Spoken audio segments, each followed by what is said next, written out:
The silk was cold against her spine. Nyxara pressed her shoulders into the sheets and stared at the ceiling of her locked chamber, counting the shadows that moved across the stone like slow, dark fingers.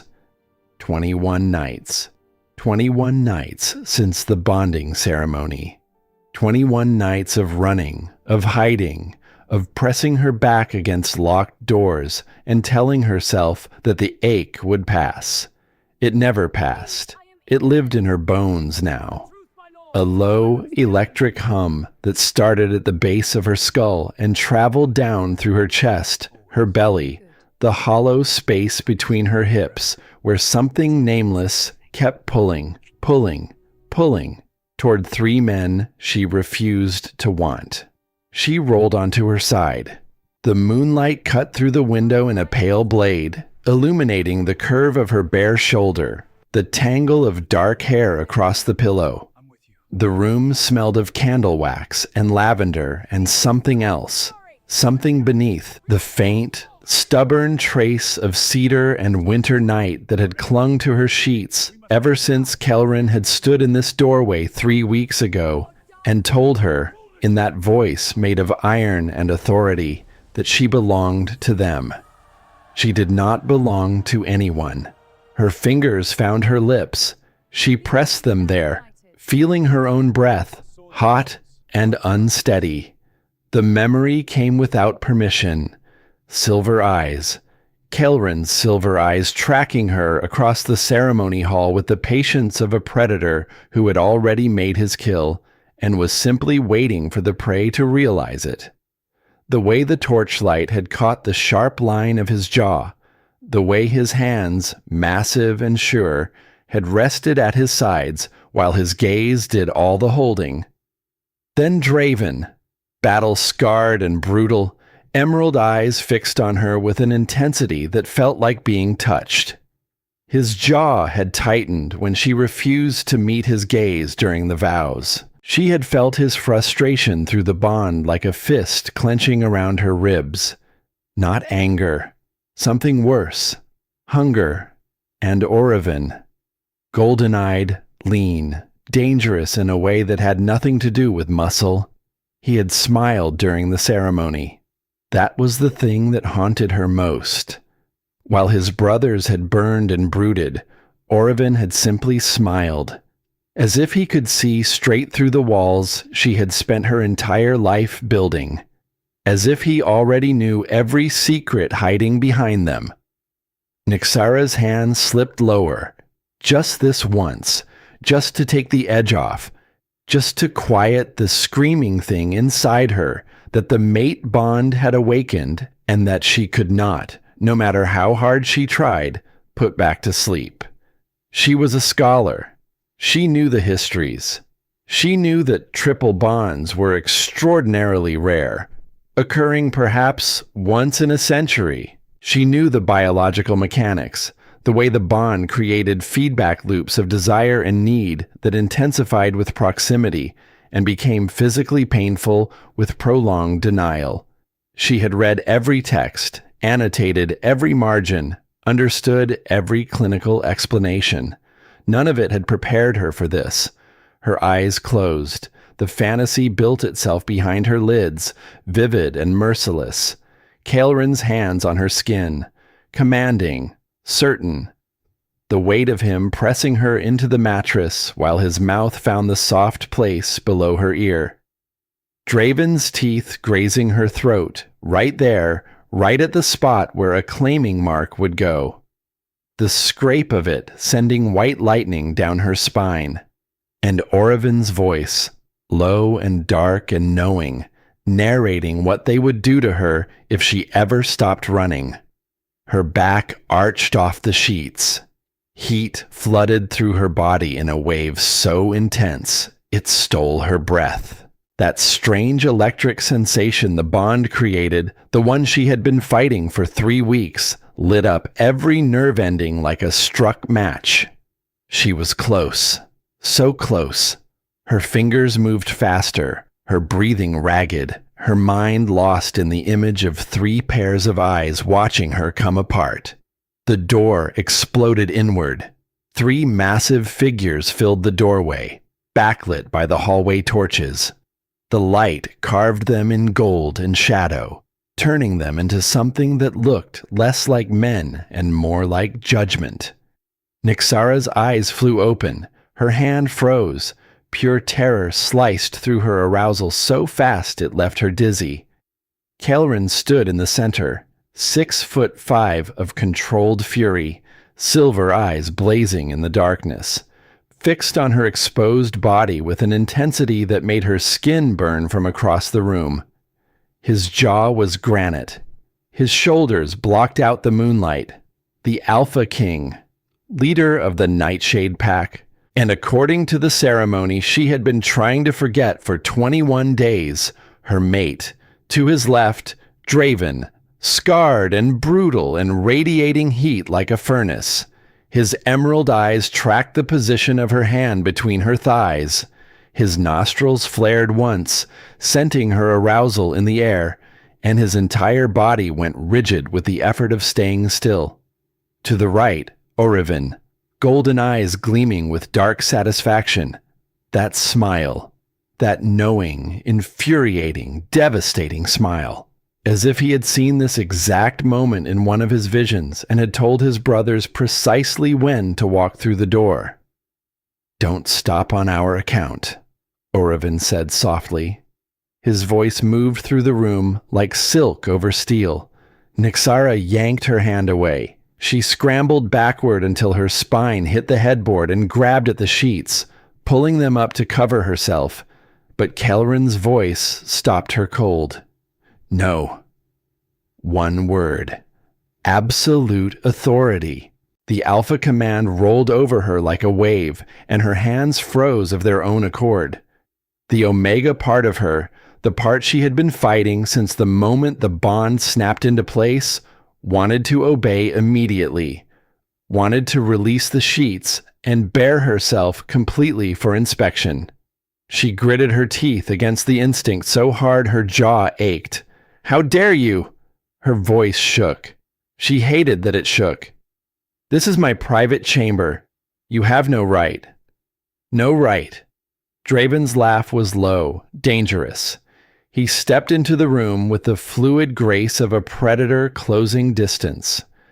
"You are our mate, Nyxara. Everything about you is our right." I did not agree to this. She forced herself to meet his eyes even as her body betrayed her, growing wetter under their combined gazes. The bonding was political, required by the Council to unite our packs. I never consented to being owned. "You have been avoiding us for 3 weeks, Kelrin said. His voice was deceptively calm as he entered the room. The door swung shut behind him, and she heard the lock click, a lock that only opened from the inside, a lock she had trusted to keep them out, refusing our summons, declining our invitations, hiding in your chambers. He moved closer. She could smell him now.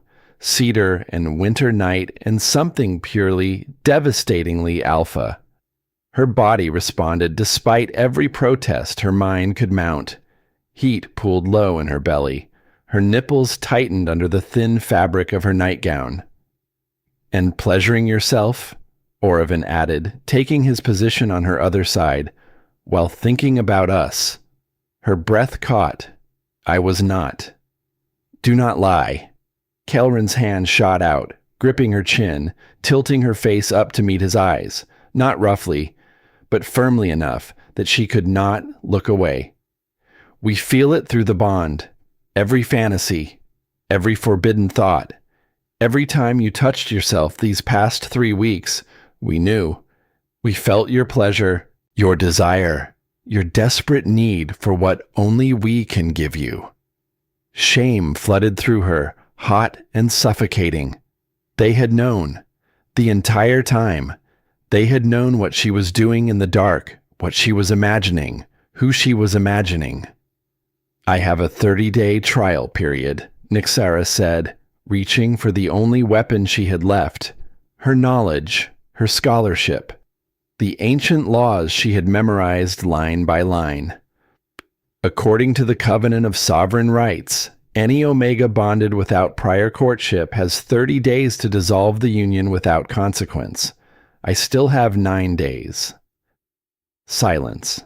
Then Draven smiled, and there was something in that smile that made her blood freeze. Check your calendar, little scholar. Her mind raced. The bonding had been on the new moon. 3 weeks was 21 days. She should have 9 days remaining.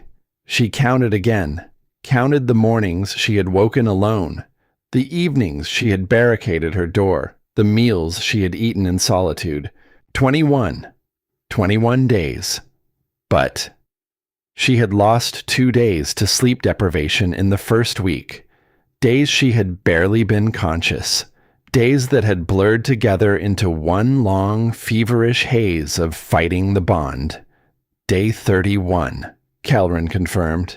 His thumb brushed the edge of her jaw. Your trial period ended at midnight. You are ours now, Nyxara. Completely, irrevocably. And it is time you learned what that means. The room swayed. She wanted to argue, wanted to cite more laws, more precedents, more loopholes. But the look in his eyes told her it would be useless. She had miscounted. Been so consumed by surviving each day that she had lost track of the calendar itself. And now, she was trapped. Get dressed, Calren commanded, releasing her chin. Something simple. We want the pack to see exactly what we found you doing. I will not. You will. His alpha voice rolled over her, impossible to resist. Or we take you to the Grand Hall exactly as you are now. Naked, marked by your own pleasure, smelling of need and shame. Choose Nyxara. Her hand shook as she reached for the simple white dress laid across her chair. It had been placed there, waiting. They had planned this, probably for days, waiting until her trial period expired, until she had no legal ground beneath her feet. Something small tumbled from the drawer as she pulled the dress free, a pendant on a thin chain, her mother's necklace, the one she had carried since childhood, without knowing why. Old silver, tarnished and warm, with a symbol etched into its face that she had never been able to identify. She clasped it around her neck without thinking. A reflex. A talisman against what was coming. The corridor stretched ahead of her like a throat. Calren led the way, his massive frame cutting through the darkness. Draven and Arevan flanked her on either side, close enough that she could feel the heat radiating from their bodies, close enough that their scents wrapped around her and made it difficult to think. Pack members emerged from their quarters as they passed. Curious eyes, whispered words that followed in their wake like smoke. Is that the new Omega? The one who has been hiding? 3 weeks and she still has not submitted. Heard they caught her doing something forbidden. Nyxara kept her eyes on the cold stone beneath her bare feet. She had refused to wear shoes, a small rebellion, insignificant against what was coming, but it was all she had left. The Grand Hall loomed ahead, massive doors already open, torchlight spilling into the corridor like a warning, and beyond the doors, the murmur of voices, dozens of them, maybe hundreds. As they crossed the threshold, Nyxara caught a figure standing in the shadows just outside the hall. Aldrich, council elder, his face half hidden by the flickering light. He was watching them approach, and on his lips sat a small, satisfied smile. The kind of smile that belonged to a man who had just watched the final piece of a very long game settle into place. Then the shadows swallowed him, and Nyxara was pushed forward into the light, into the noise, into the judgment of 100 wolves who had gathered in the dead of night to watch her fall. The Grand Hall swallowed her whole, Stone walls rose on every side, carved with the histories of packs long dead, illuminated by iron torches that threw wild shadows across the faces of more wolves than Nyxara had ever seen gathered in one place. 100, maybe more. Every rank represented, from the highest-born alphas in their formal coats to the lowest omegas pressed against the far walls, eyes wide, mouths shut. The air was thick with the scent of bodies and burning pitch and something else, something charged and expectant, the collective hunger of a crowd that had been summoned to witness punishment. The council sat on their raised platform at the head of the hall. 12 ancient wolves, robed in black, their faces carved by decades of judgment. Morath presided at the center, the eldest of them all. Blind eyes milky white, but somehow seeing everything. His staff rested across his knees like a weapon. And in the middle of the hall, directly below the council platform, a circle of bare stone floor had been cleared. Empty. Waiting. That was where she would kneel. Kelrin's hand settled on the small of Nyxara's back. Not pushing, not forcing, just there. An immovable presence guiding her forward step by step toward the center of the hall, toward the circle, toward the place where the torchlight was brightest and every eye could see. Her bare feet were silent on the cold stone. Her mother's pendant lay against her collarbone, cool and steady. Members of the Nightshade Pack. Kelrin's voice rang across the hall, commanding and clear, the voice of a king addressing his people. We are gathered to witness the discipline of our bonded Omega, Nyxara Moonshadow, who has violated the sacred covenant of mating. Her knees hit the stone. She had not meant to kneel, had not felt her body lower itself. But the alpha command layered beneath his words was absolute, irresistible when delivered with that much power. And by the time she understood what had happened, she was already on the ground, the cold biting into her kneecaps through the thin white dress. A murmur rolled through the crowd. Satisfaction from some, pity from others. And from the corner of her vision, she caught Aldrich on the council platform leaning toward the elder beside him, whispering something behind a cupped hand. The other elder nodded once, a quick, deliberate motion. "State the charges," Morath demanded. His staff struck the stone floor once and the hall went silent. Orevan stepped forward. His golden eyes swept the assembly, and when he spoke, his voice carried the measured authority of someone accustomed to being heard. 3 weeks ago, Nyxara accepted the mate bond with myself and my brothers. She stood before this council, before the moon goddess herself, and swore the sacred oaths. Yet from that moment until this one, she has denied us, refused our summons, avoided our presence, rejected every attempt at bonding. Is this true, Omega? Morath's milky gaze turned toward her. Nyxara's voice was steady when she answered. She would give them that much. She would not tremble in front of 100 strangers. I fulfilled the ceremony as required. I never refused to honor the political alliance our bonding represents. But I exercised my right to the 30-day trial period, as is law. A right that expired at midnight. Kelrin interrupted from behind her, making tonight's transgression even more severe. Draven began to circle her. Slow, deliberate. Every eye in the hall tracked his movement, the scarred warrior orbiting the kneeling Omega like a wolf closing on wounded prey.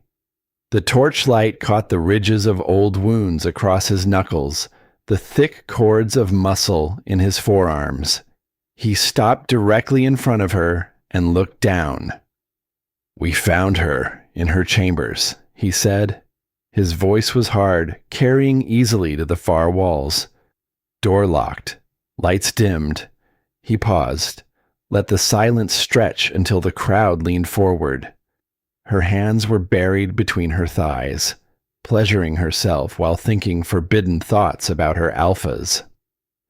The collective gasp was a living thing. It moved through the hall like wind through tall grass, a wave of shock and scandal that made Nyxara's cheeks burn so hot she thought her skin might blister. She was touching what belongs to us, Draven continued, circling again, seeking satisfaction from her own fingers rather than accepting what we could give her, denying us while defiling herself with fantasies of our claiming. Fantasies you had no right to witness. Nyxara's head snapped up. Fury overrode shame, and the words came out sharp enough to cut. The bond does not give you permission to invade my thoughts, my privacy, my body. The bond gives us everything, Kael'ren said quietly, but his voice carried to every corner of the hall. And you know it. You have studied the laws, little scholar. You know exactly what a mate bond means, what it requires, what it allows. He moved to stand before her. Then, slowly, he knelt, brought his silver eyes level with hers. This close, she could see the flecks of white in his irises, like frost on steel, could smell him so strongly that her next breath felt like swallowing fire. You are ours, Nyxara. Every breath, every heartbeat, every trembling gasp of pleasure, it all belongs to us. And tonight you will learn what happens when you try to deny that truth.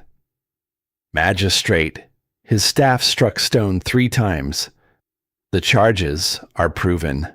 What punishment do you seek, alphas? The 3 brothers exchanged a look.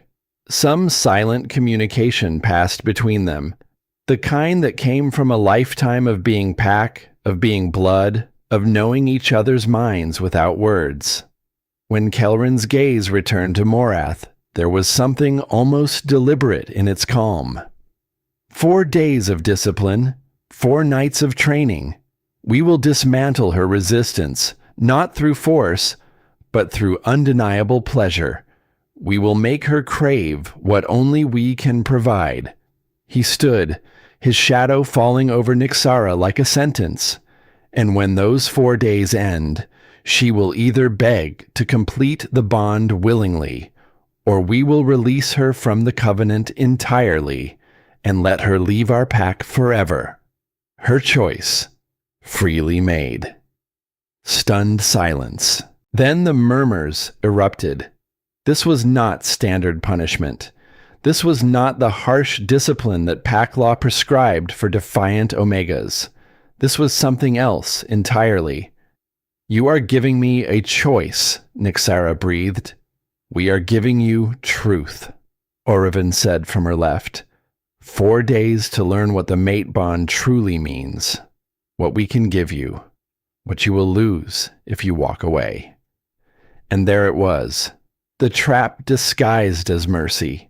4 days of systematic seduction, 4 nights of 3 alphas proving their claim over her body and mind. She would never survive it with her resistance intact. They knew it. The whole pack knew it. This was not punishment. It was conquest. But it was also an exit. 4 days from now, she could walk away. Leave the pack, leave the territory, start over somewhere far from these 3 men who made her body sing and her mind rebel in equal measure. 4 days. She could endure 4 days. I accept, she said. Clear voice, trembling hands. Kael'ren's smile was slow and predatory. Good. Then let us begin. On the council platform, Aldrich leaned back in his chair, his fingers steepled beneath his chin. He exchanged another glance with the elder beside him, and this time Nyxara caught the smallest shake of a head, a gesture that said, not yet, or perhaps patience. Then Aldrich's expression smoothed into careful neutrality, and the moment vanished like smoke. The pack dispersed slowly, reluctantly. They had witnessed the judgment and wanted to see the execution. But Kelrin's commanding presence sent them away, and one by one the hall emptied until only the 4 of them remained in the torchlight. The walk back to her chambers was silent. But when Kelrin opened the door, Nyxara stopped dead. Everything had changed. The lock on her door was gone, removed entirely, the wood smooth where the mechanism had been. Dozens of candles filled the room, casting everything in warm, flickering gold. The air smelled of cedar and something sweet she could not name. And in the center, where her narrow bed had stood that morning, was something new. A bed built for 4, massive, draped in dark silk.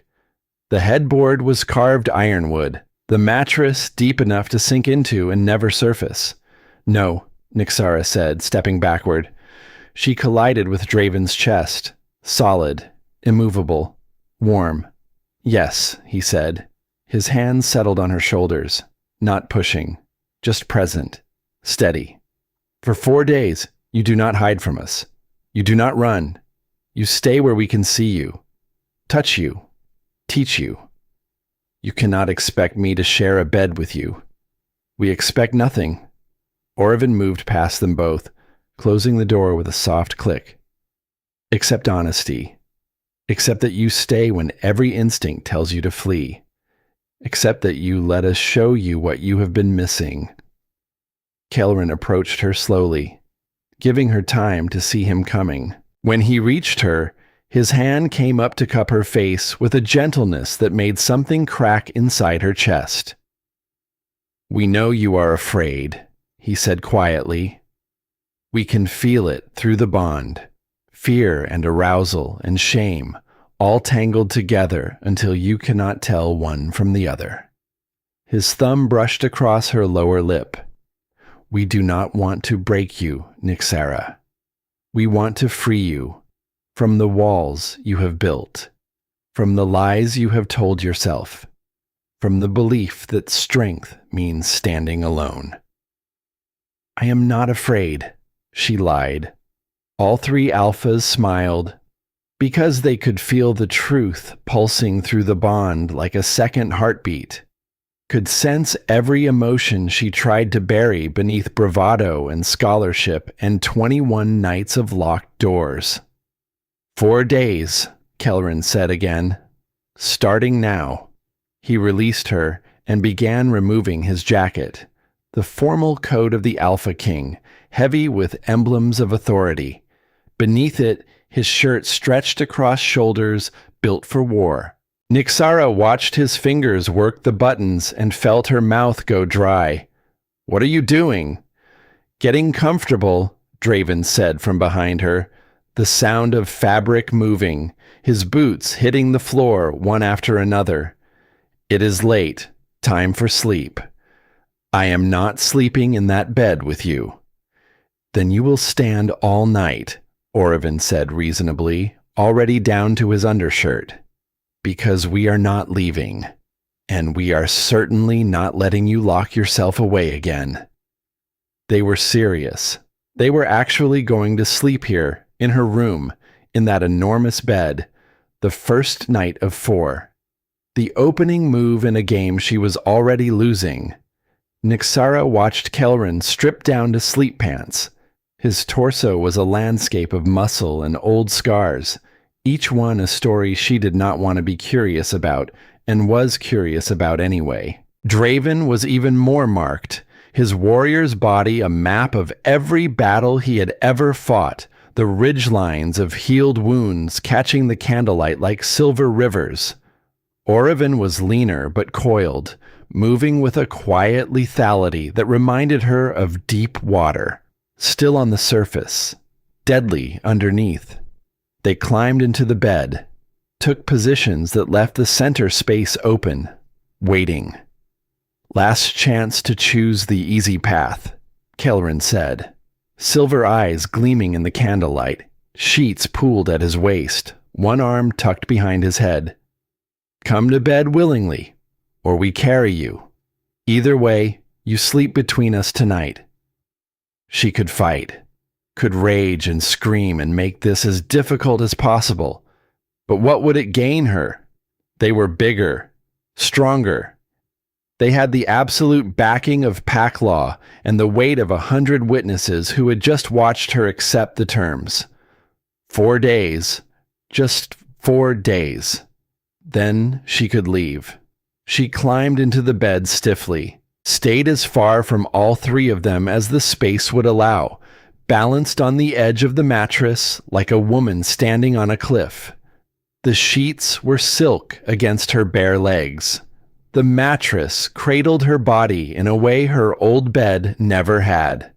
And despite everything, despite the fury and the fear and the burning humiliation of the last hour, the moment her head touched the pillow, exhaustion hit her like a wall.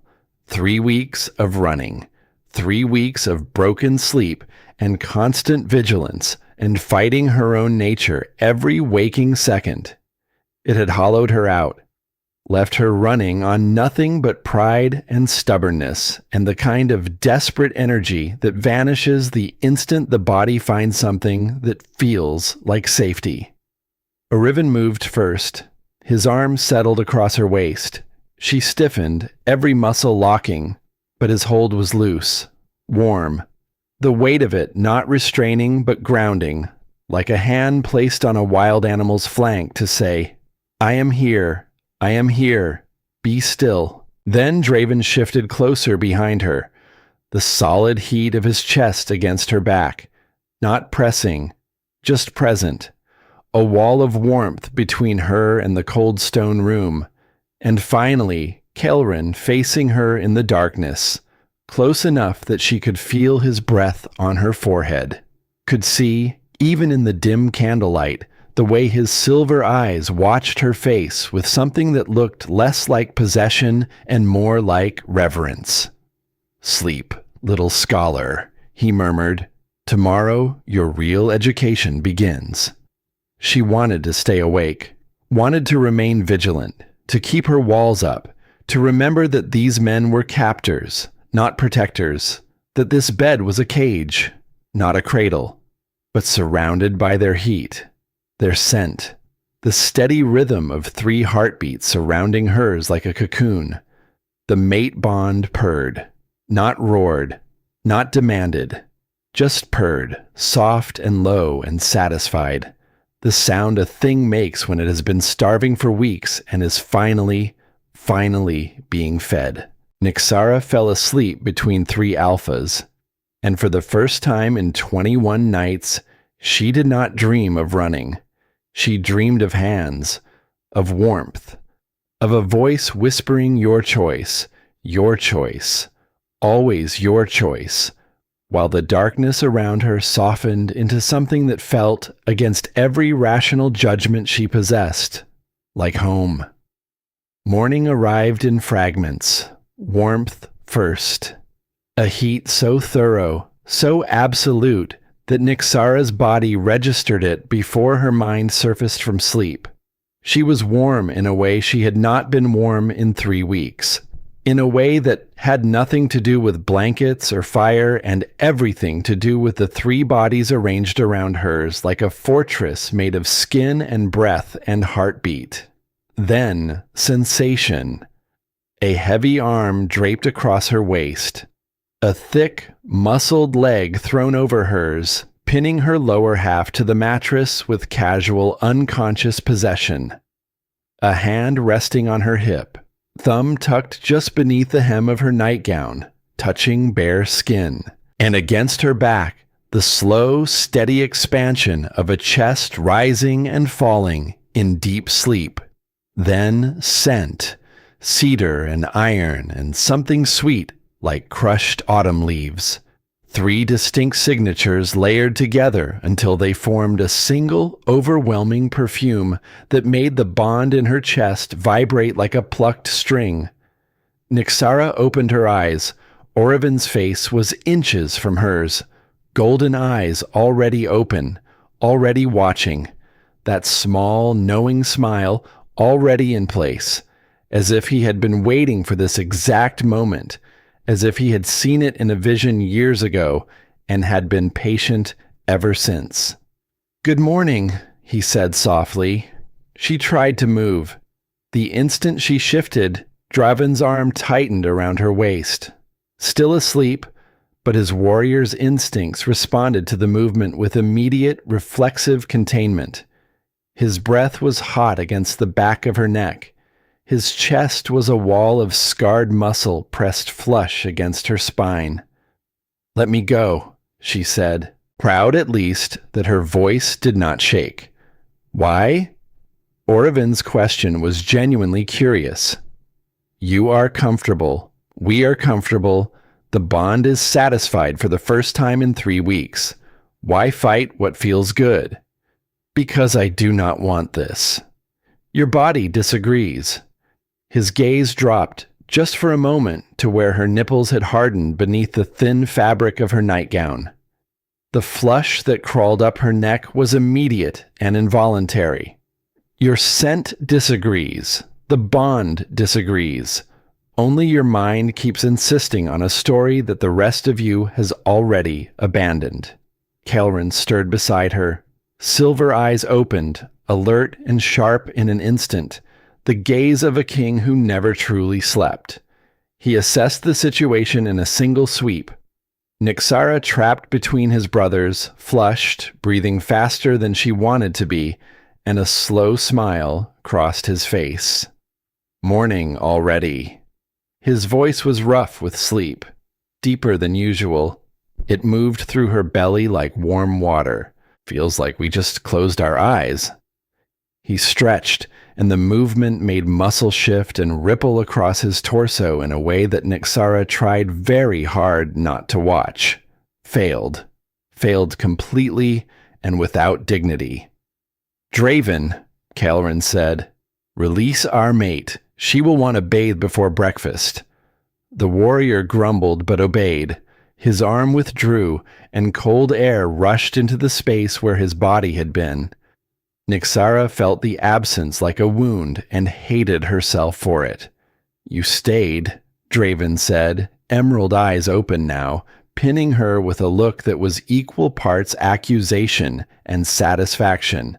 "I was pinned. You could have shifted, could have gone wolf and slipped away in the night, but you did not." He propped himself on one elbow, the sheets falling to his waist, exposing the scarred terrain of his chest. "Because part of you wanted to stay right here, wrapped up in us." Had she? Nyxara searched her memory of the night. There had been moments of surfacing, brief rises toward consciousness, where she had felt the weight of them around her, and had, without thinking, without deciding, settled deeper into the warmth and let sleep take her again. Content, safe. No, she refused to accept that. "I was exhausted," she said firmly. "Nothing more." The bath did nothing to cool the heat in her blood. If anything, the warm water made it worse, made her hyper-aware of every inch of her own skin, made her remember how Draven's hand had felt on her hip, how Orevin's breath had ghosted across her lips in the darkness, how Kelrin's thumb had pressed against the hem of her nightgown and found bare skin beneath. She dressed in simple leggings and an oversized sweater, practical, unremarkable, armor made of wool and denial. They were waiting, all three of them, dressed and impossibly present, filling her sitting room with their size and their scent and the quiet, patient certainty that they had already won this war, and were simply waiting for her to stop fighting the inevitable. Breakfast was laid out. Fresh bread, honey, dark berries, soft cheese, a pot of tea that smelled of mint, and something floral. The kind of morning meal she had never bothered with when she lived alone, when every morning was just another day to survive. "Sit," Kelrin said, gesturing to the chair between his position and Orevin's. She sat, picked at the bread, tried to ignore how aware she was of their proximity, their warmth, the way Draven's knee almost touched hers beneath the table. "Today's lesson is simple," Kelrin said, his tone conversational as he broke bread. "You will spend the day with us, see how we work, how we lead, how we care for this pack. No punishment, no discipline, just observation. And tonight?" She could not help asking. Draven's smile was slow, dangerous. "Tonight, we begin teaching you about pleasure. Real pleasure. The kind your fingers could never provide." Heat flooded her face. She said nothing, ate her bread, and followed them into the day. The hours that followed cracked something open inside her that she had not known was sealed shut. She spent the morning with Kelrin in his study. She had expected a throne room, a space built for intimidation. Instead, she found a warm, book-lined chamber with maps covering every wall and stacks of correspondence on every surface. He worked through disputes with methodical fairness, listening to both sides, asking questions that cut to the heart of each conflict. A land boundary disagreement between two farming families. A resource allocation request from the southern watchtowers. A young Omega requesting permission to study at the university in the capital. He granted it without hesitation. When the Omega left, Nyxara spoke before she could stop herself. "Most Alpha Kings would have denied that request." Kelrin looked up from his correspondence. "Most Alpha Kings are fools who confuse control with leadership." He studied her for a moment. "What would you have done?" The question startled her.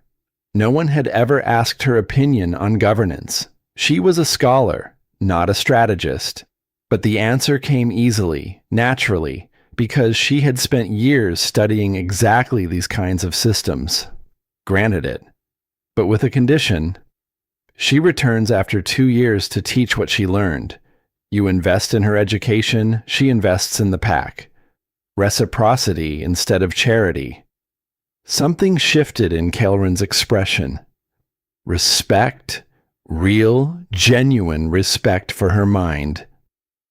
"That," he said quietly, "is exactly what I told her."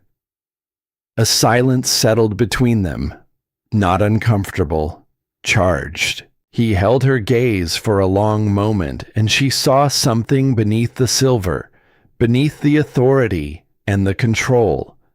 Loneliness. The bone-deep weariness of a man who had carried the weight of a kingdom on his shoulders for years and had never been able to set it down. "Before you," he said, so softly she almost missed it, "we were weapons, effective, feared, but weapons, nothing more. The bond gave us a reason to become something else." He paused. "Gave us a reason to want to be men, not just kings." She almost reached for him, almost closed the distance between his hand on the desk and hers on the arm of the chair. The impulse was so strong it frightened her, and she pulled back at the last moment, fingers curling into her palm. If Kelrin noticed, he said nothing, but the ghost of something soft crossed his face before he returned to his correspondence. The afternoon belonged to Draven. She found him on the eastern training grounds, drilling a company of young warriors in formations that moved like choreographed violence. He was magnificent in motion, every strike precise and devastating, every correction delivered with a bark that made recruits flinch, but also made them better. He demanded excellence because he had bled for the knowledge he was giving them, and they could see it in every scar on his body. When the drill ended, he called her forward, handed her a wooden training blade. "You should know how to defend yourself. I am a scholar, not a fighter. You are a woman living in a world that wants to use you. Knowing how to hit back is not optional." He positioned himself behind her. adjusting her grip with hands that were enormous and scarred and unexpectedly careful. Center of gravity low. Weight on your back foot. Use their momentum against them. His hands were warm through her sweater. His chest was close enough to her back that she could feel the heat radiating from him but not quite touching. The space between their bodies hummed with something electric. "This scar," she said, and her fingers found the raised ridge of tissue that ran from his left collarbone down across his chest, disappearing beneath his shirt. She touched it before she could think better of it, felt him go perfectly still beneath her hand. What happened? A long silence. Then, Oreven was 14. Pack of rogues crossed our border. They wanted him because of his gift, his visions. Thought they could use him, sell his sight to the highest bidder. Draven's voice was flat, controlled. The voice of a man describing weather. I was 17. Killed 3 of them before they took my arm out of its socket and opened my chest to the ribs. You almost died. I would have died, happily. His emerald eyes found hers, and in them she saw something she had not expected. Tenderness, fierce, unguarded, completely genuine tenderness. I would die for anyone I love. It is the simplest truth about me. And now you are on that list, Nyxara, whether you want to be or not. Her hand was still on his scar. She could feel his heart beating beneath the damaged skin. Steady. Strong. The heart of a man who had been broken open by violence and had healed himself into something harder and kinder at the same time. She withdrew her hand slowly, but the warmth of his skin stayed on her fingertips for hours. Oreven found her in the gardens at dusk. The sun was bleeding out across the western sky, painting the stone walls of the compound in shades of copper and rose. She had wandered here alone, needing space to process what she was feeling, needing distance from 3 men who were systematically dismantling every defense she had. He sat beside her on the low stone bench beneath an ancient oak, said nothing for a long time. The silence between them was different from the charged quiet she shared with Kaelrin, or the heated tension she felt with Draven. This was peaceful, like sitting beside a still lake, like resting. I saw you, he said finally. Years before the council arranged the bond. Years before you came to Nightshade territory. I saw you in a vision. She turned to look at him. The dying light caught his golden eyes and turned them amber. A girl with dark hair standing in violet light. I did not know your name, did not know your face, only knew that you were important, that you were coming, that when you arrived, everything would change. And you told your brothers? I told them I had seen our mate. A small, sad smile. I also told them I had seen the future where you leave, where you walk away from us and do not look back. In that future, Kaelrin stops eating within a month. Draven picks fights he cannot win, and I sit in this garden every evening and watch the sun go down and wonder what I could have done differently. The image hit her like a blow to the stomach. She could see it. Could see Kaelrin's silver eyes going dull. Draven's fists bloody from battles he wanted to lose. Oreven sitting on this exact bench as the seasons changed around him and the light slowly left his eyes. But I will not use that to hold you, he continued. If you stay because of guilt, because you are afraid of what happens to us without you, then it is not a choice. It is a cage made of obligation, and I will not build that cage, Nyxara, not even to save my own life. She wanted to kiss him. The urge rose so suddenly and so completely that she leaned forward an inch before catching herself. His golden eyes tracked the movement, saw the impulse and the retreat, and his smile deepened with something that looked like patient sorrow. "You are not ready," he said. "Not a judgment. An observation, but you are closer than you were yesterday. And that is enough." Night fell. They returned to the chamber together. Dinner was quiet, just the four of them, the massive bed in the background like a promise that kept its shape in the dark. "Time for your lesson," Kelrin said when the plates were cleared. Nyxara's pulse spiked. "What kind of lesson?" Draven produced something from a drawer beside the bed, a length of silk, dark and fluid as midnight water. "A blindfold," he said. "Tonight you learn to feel without seeing, to trust us to guide you through pleasure when you cannot anticipate what comes next." Fear spiked through her, sharp and bright and tangled with something else entirely. "Safe word," Kelrin interrupted. "Choose one now. One word that stops everything immediately. No questions, no hesitation. You speak it, and we stop," she thought. "Scholar." "Good." He cupped her face in both hands, held her gaze with those silver eyes that saw too much. "Can you trust us this much, Nyxara? Can you surrender your sight and let us show you what we promised?" 2 days ago, the answer would have been absolute refusal. But that was before she had watched Kelrin listen to an Omega's dream and say yes. Before she had felt the beat of Draven's heart beneath his worst scar. Before Orovin had offered her freedom at the cost of his own survival. "Yes," she breathed. The blindfold settled over her eyes. The world went dark. And in the darkness, everything else became louder. The sound of 3 men breathing. The whisper of fabric as they moved around her. The creak of the bed as weight shifted. The scent of cedar and iron and autumn leaves thickening until it was all she could breathe. "Lie back," came Orovin's voice, and she obeyed before she could think. Hands on her ankles, gentle, spreading her legs slightly.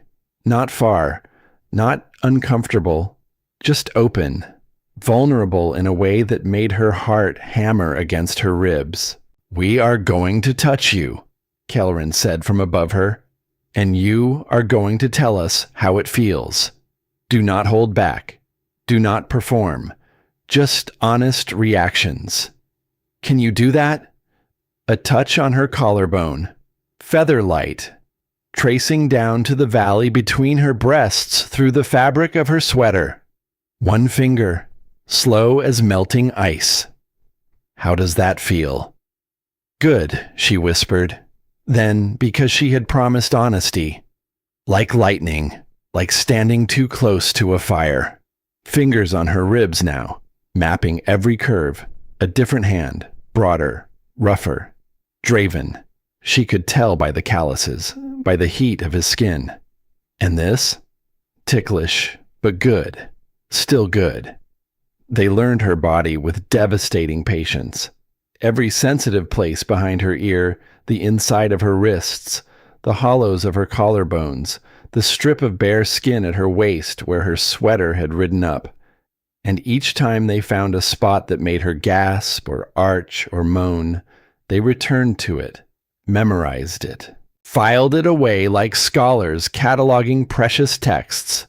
Through it all, Nyxara spoke, obeyed Kelrin's command, and voiced every sensation, every tremor of pleasure, every moment where fear melted into want, and want melted into need. She was honest in a way she had never been with anyone, not even with herself. They brought her close, then closer, then to the very edge of something enormous, something that built in her belly and her chest and the space behind her eyes, until she thought the pressure would split her open. "Please," she gasped, "please, I need." "Tell us," Kelrin's voice, rough, strained with his own restraint. "Tell us what you need." "More. I need more. I need you to let me." Then let go, Nyxara. We have you. Let go. She shattered. The orgasm tore through her in waves so intense that sound left her body before thought could catch up. She heard herself cry out, felt her spine bow off the mattress, felt 6 hands holding her steady as the pleasure crested and broke and crested again. The bond exploded with light behind the blindfold, 3 bright pulses of connection flaring simultaneously. And for one blinding, terrifying, perfect second, she could feel all of them. Kelrin's fierce satisfaction, Draven's shaking restraint, Orivin's quiet, aching joy. When the blindfold came off, her vision swam with tears she had not realized she was shedding. Not grief, not shame. The kind of tears that come when something locked inside you for years finally cracks open and the pressure releases all at once. Draven gathered her against his chest. His hand moved through her hair in slow, rhythmic strokes. Orivin pressed his lips to her temple, and Kelrin sat beside her, his hand resting on her knee, his silver eyes softer than she had ever seen them. "Tomorrow," he said, his voice thick with something she was beginning to recognize as restrained desire and remarkable gentleness existing simultaneously. "We teach you about giving, about how pleasure flows both ways, about touching us the way we have touched you." She nodded, could not speak, could barely see through the emotional aftermath still shuddering through her body. Orivin leaned close during the quiet aftermath, when Draven was pulling the covers over them and Kelrin was blowing out candles. His fingers found her mother's pendant where it lay against her sternum. "This symbol," he murmured. "I have seen it before, in very old texts. Do you know what it means?" "No, it was my mother's. I have carried it since I was a child." His golden eyes went distant for a moment, seeing something beyond the room, beyond the present. When he returned, his expression was careful, guarded. "We will talk about it," he said. "Soon, when you are ready." They held her that night. 3 massive bodies curved around hers. And as she drifted into sleep, Nyxara registered something that should have terrified her. She was only on day 2, and she was already starting to crave them. 2 more days.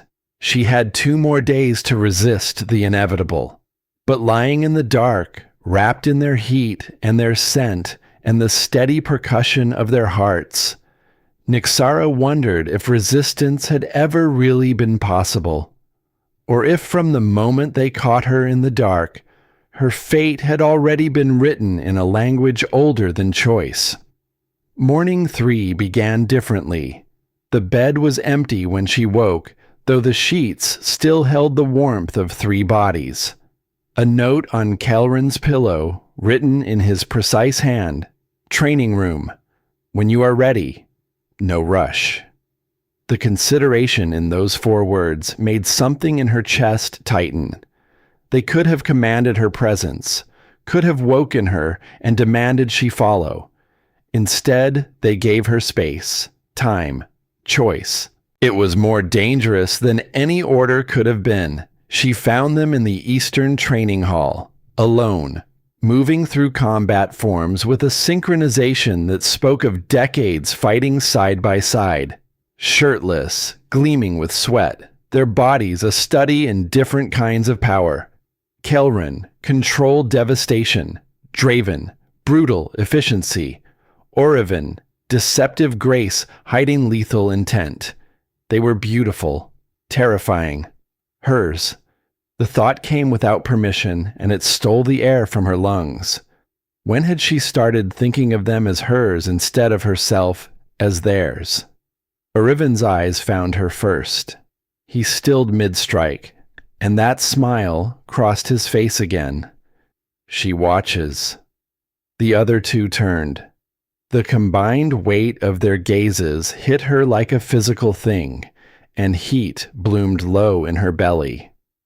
"Good morning, little scholar." Kelrin crossed to her in 3 strides. His hand cupped her face, thumb brushing her cheekbone. "Sleep well without us?" "No," she admitted before she could stop herself. His smile was quiet and triumphant, and somehow sad. "Good. Today you learn to touch us, to give the pleasure you have been receiving, to understand that the bond flows both ways. I do not know how." "We will teach you," Draven said, moving to her other side, "the way we have taught you everything else, with patience, with care, and with absolute honesty about what feels good." They led her to a private chamber off the training hall. Soft mats on the floor, morning light through high windows. Intimate without being oppressive. Kelrin sat on the mats. "Start simple. Touch me anywhere you want. Explore. Learn." Her hands trembled as she knelt before him. She had never touched a man this way, never allowed herself to want to. But now, with permission granted and curiosity burning like a coal in her chest, she reached out. Her fingers settled on his shoulder. Smooth skin over hard muscle. She traced his collarbone, fascinated by the contrast between his strength and her softness. His breathing changed, deepened. She looked up and found his silver eyes dark with desire held on a very short leash. She grew bolder, mapped his chest, his ribs, the ridges of his abdomen, and with each touch, the bond pulsed between them, and she felt his pleasure echo through the connection like ripples across still water. Draven moved behind her. "Our turn," he murmured against her ear. "You touch Kelrin. We touch you. Fair exchange." His hands slid beneath her shirt, palms warm against the bare skin of her waist. Orevan knelt beside them, his fingers tangling in her hair, tilting her head back. This was the lesson: give and receive, pleasure flowing in all directions, the bond lighting up like a constellation with every touch, every gasp, every small surrender. They brought her to the edge 3 times that morning.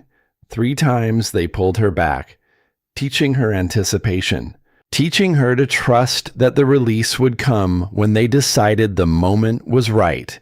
And when they finally let her fall, it was Kelrin's name on her lips and 6 hands holding her together as the world came apart. Afterward, lying boneless between them on the soft mats, Nyxara confronted the terrible truth she had been running from since the first night. She was addicted. 3 days. It had taken 3 days to completely dismantle every wall she had spent 21 years building. The afternoon brought a different kind of test. "The pack needs to see you beside us," Kelrin said as they dressed. "Not as a prisoner or a conquest. As our mate, our equal, our Luna." Luna.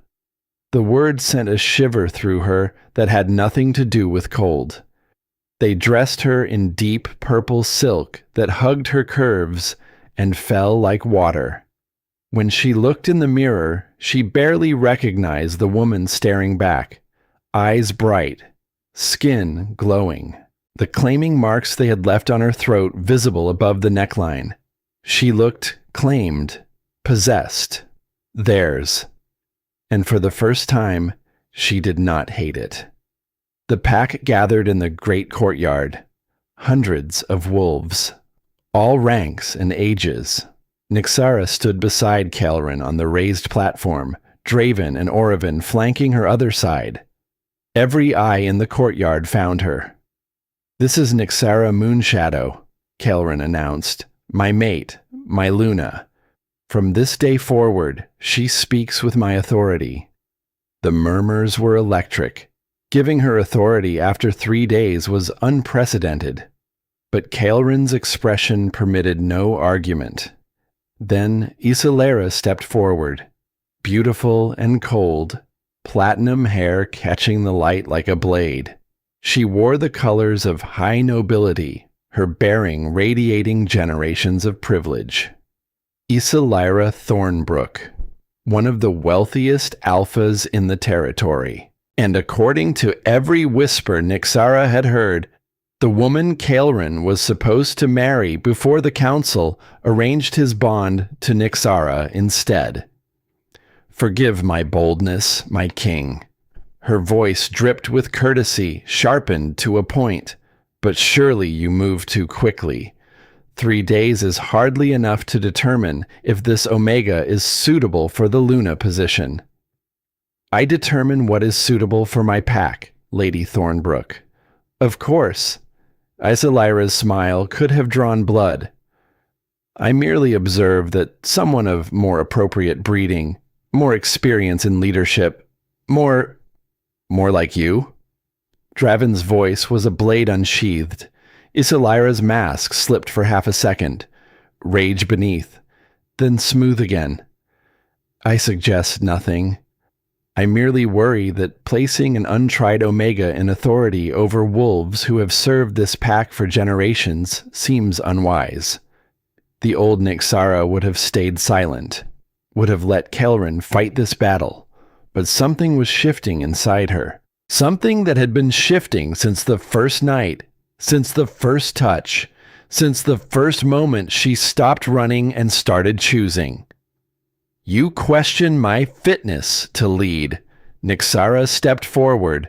Her voice rang clear. Then question my knowledge of pack law. Question my strategic analysis of our territory's vulnerabilities. Question my understanding of alliance politics. She descended the platform steps, moved toward Isilira with a confidence she had not known lived inside her. But do not question my bond. Do not question my mate's judgment. And certainly do not mistake kindness for weakness. Then Isilira said something that changed the shape of the entire day. Council Elder Aldrich told me to challenge you. Her voice dropped, meant only for Nyxara's ears. Told me you were just a political pawn, that the bond should be questioned, that proper alliances required your removal. Before Nyxara could respond, a sound split the sky, the border alarm, a howl that turned every head, stiffened every spine, and transformed the peaceful assembly into controlled chaos in the space of 3 heartbeats. Attack! Warriors shifted and sprinted north. Civilians ran for shelter. Kaelrin grabbed Nyxara's arm, his silver eyes already calculating. Inside, now. Stay protected until... No. The word came out with more force than she intended. If they are attacking because of me, I need to understand what is happening. Absolutely not, Draven snarled. You are untrained. You would be a liability. The words stung because they were true, but something deep inside her was screaming that this attack was connected to everything Isilira had just revealed. Connected to Aldrich. Connected to secrets she could feel pressing against the edges of her understanding like water against a dam. Then keep me safe while I watch, but do not lock me away. The brothers exchanged one of their silent communications. Then Kaelrin nodded. Orevan stays with her. Draven, with me. They moved like water splitting around a stone. Kaelrin and Draven toward the northern border, Orevan pulling Nyxara behind a defensive barrier. The attackers were wrong. She could see it even from a distance. Wolves with red eyes instead of gold. Movements erratic, jerking, almost mechanical. They fought without self-preservation, without fear, throwing themselves at the defensive line with suicidal intensity. Blood moss, Orevan breathed. Someone drugged them, makes them fearless, immune to pain, absolutely loyal to whoever controls the supply. Who would do that? Someone with resources, someone who wanted to test our defenses. His golden eyes found hers. Someone who wanted to see how we react to a direct threat against you."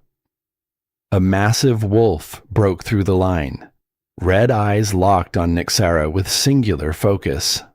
Oriven shifted in a heartbeat, his wolf form golden brown and enormous, meeting the attacker mid-leap. They went down in a snarling tangle of fur and fangs. The red-eyed wolf threw Oriven into a stone wall. He hit hard, went down, did not get up. The wolf turned toward Nyxara. Terror froze her in place. This was how she would die. Untrained, unarmed, too weak to save herself. No. The thought rose from somewhere she had never accessed before. Not her mind, not her training. Somewhere deeper, somewhere older. Not weak, never weak. Just sealed, just waiting. The wolf lunged. Nyxara's eyes erupted violet. Power exploded outward from her in a wave that had no name, no precedent in any text she had ever studied. Pure force, raw and ancient, pouring out of her skin like light through shattered glass. The attacking wolf froze mid-air, suspended by invisible command. Its red eyes went wide. Then it dropped to the ground, whimpering, pressing its belly to the earth in absolute submission. The battle was ending around her. Red-eyed wolves fleeing or surrendering, their drugged fury fading. But Nyxara barely noticed.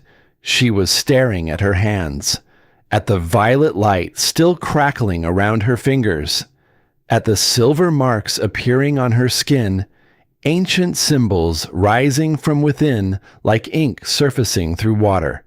Caelrin and Draven raced back, stopped dead when they saw the wolf at her feet, the light surrounding her, the marks on her skin.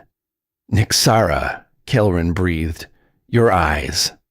Oriven pulled himself upright against the wall, blood on his temple, but his golden eyes were blazing with something beyond pain. His vision sight was active, seeing layers of reality invisible to everyone else. "Sovereign," he whispered. "She is sovereign bloodline, the last of the moon goddess's chosen."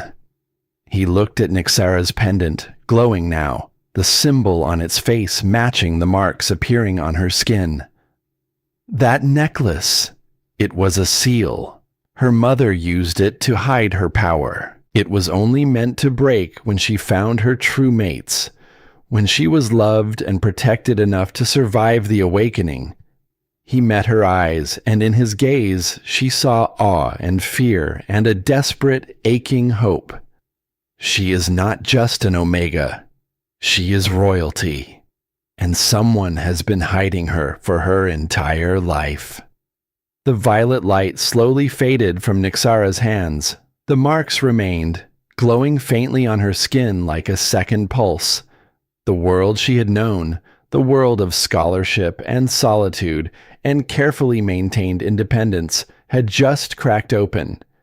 And through the cracks, something vast and terrifying and entirely new was flooding in. Then the heat hit. Not emotional heat. Not the slow burn of desire she had been fighting for days. This was biological. Absolute. A wave of fire rolling through her body from crown to soles, flushing her skin scarlet, making her vision swim and her knees buckle. "No," she gasped, grabbing for Caelrin's arm. "Not now. Something is wrong. I feel..." All three brothers went rigid. Their nostrils flared simultaneously. They could smell it. The sweet, overwhelming scent of an Omega going into heat, made 1,000 times more potent by her sovereign bloodline. "Get her inside," Draven ordered, his voice cracking with barely controlled urgency.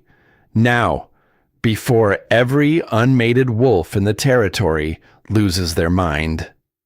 They surrounded her, lifted her when her legs gave out, carried her through corridors that blurred past like watercolor. And as the heat consumed her from the inside out, as every nerve in her body screamed for her mates, for completion, for the bond to be sealed permanently and irreversibly, Nyxara understood with terrifying clarity that the 4 days of resistance she had planned for were already over. She had 3 new truths burning in her blood.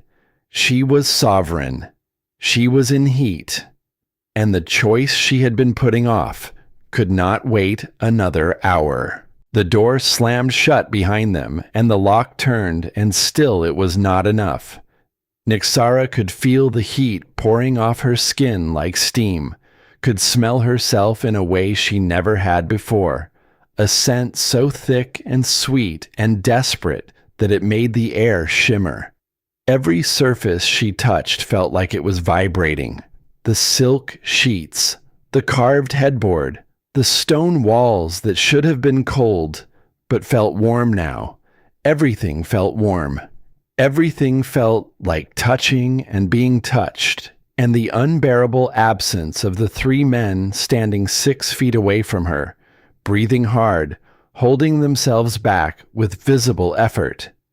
She collapsed onto the bed, her body curled inward, knees drawing up, arms wrapping around her midsection as if she could contain the fire through sheer physical compression.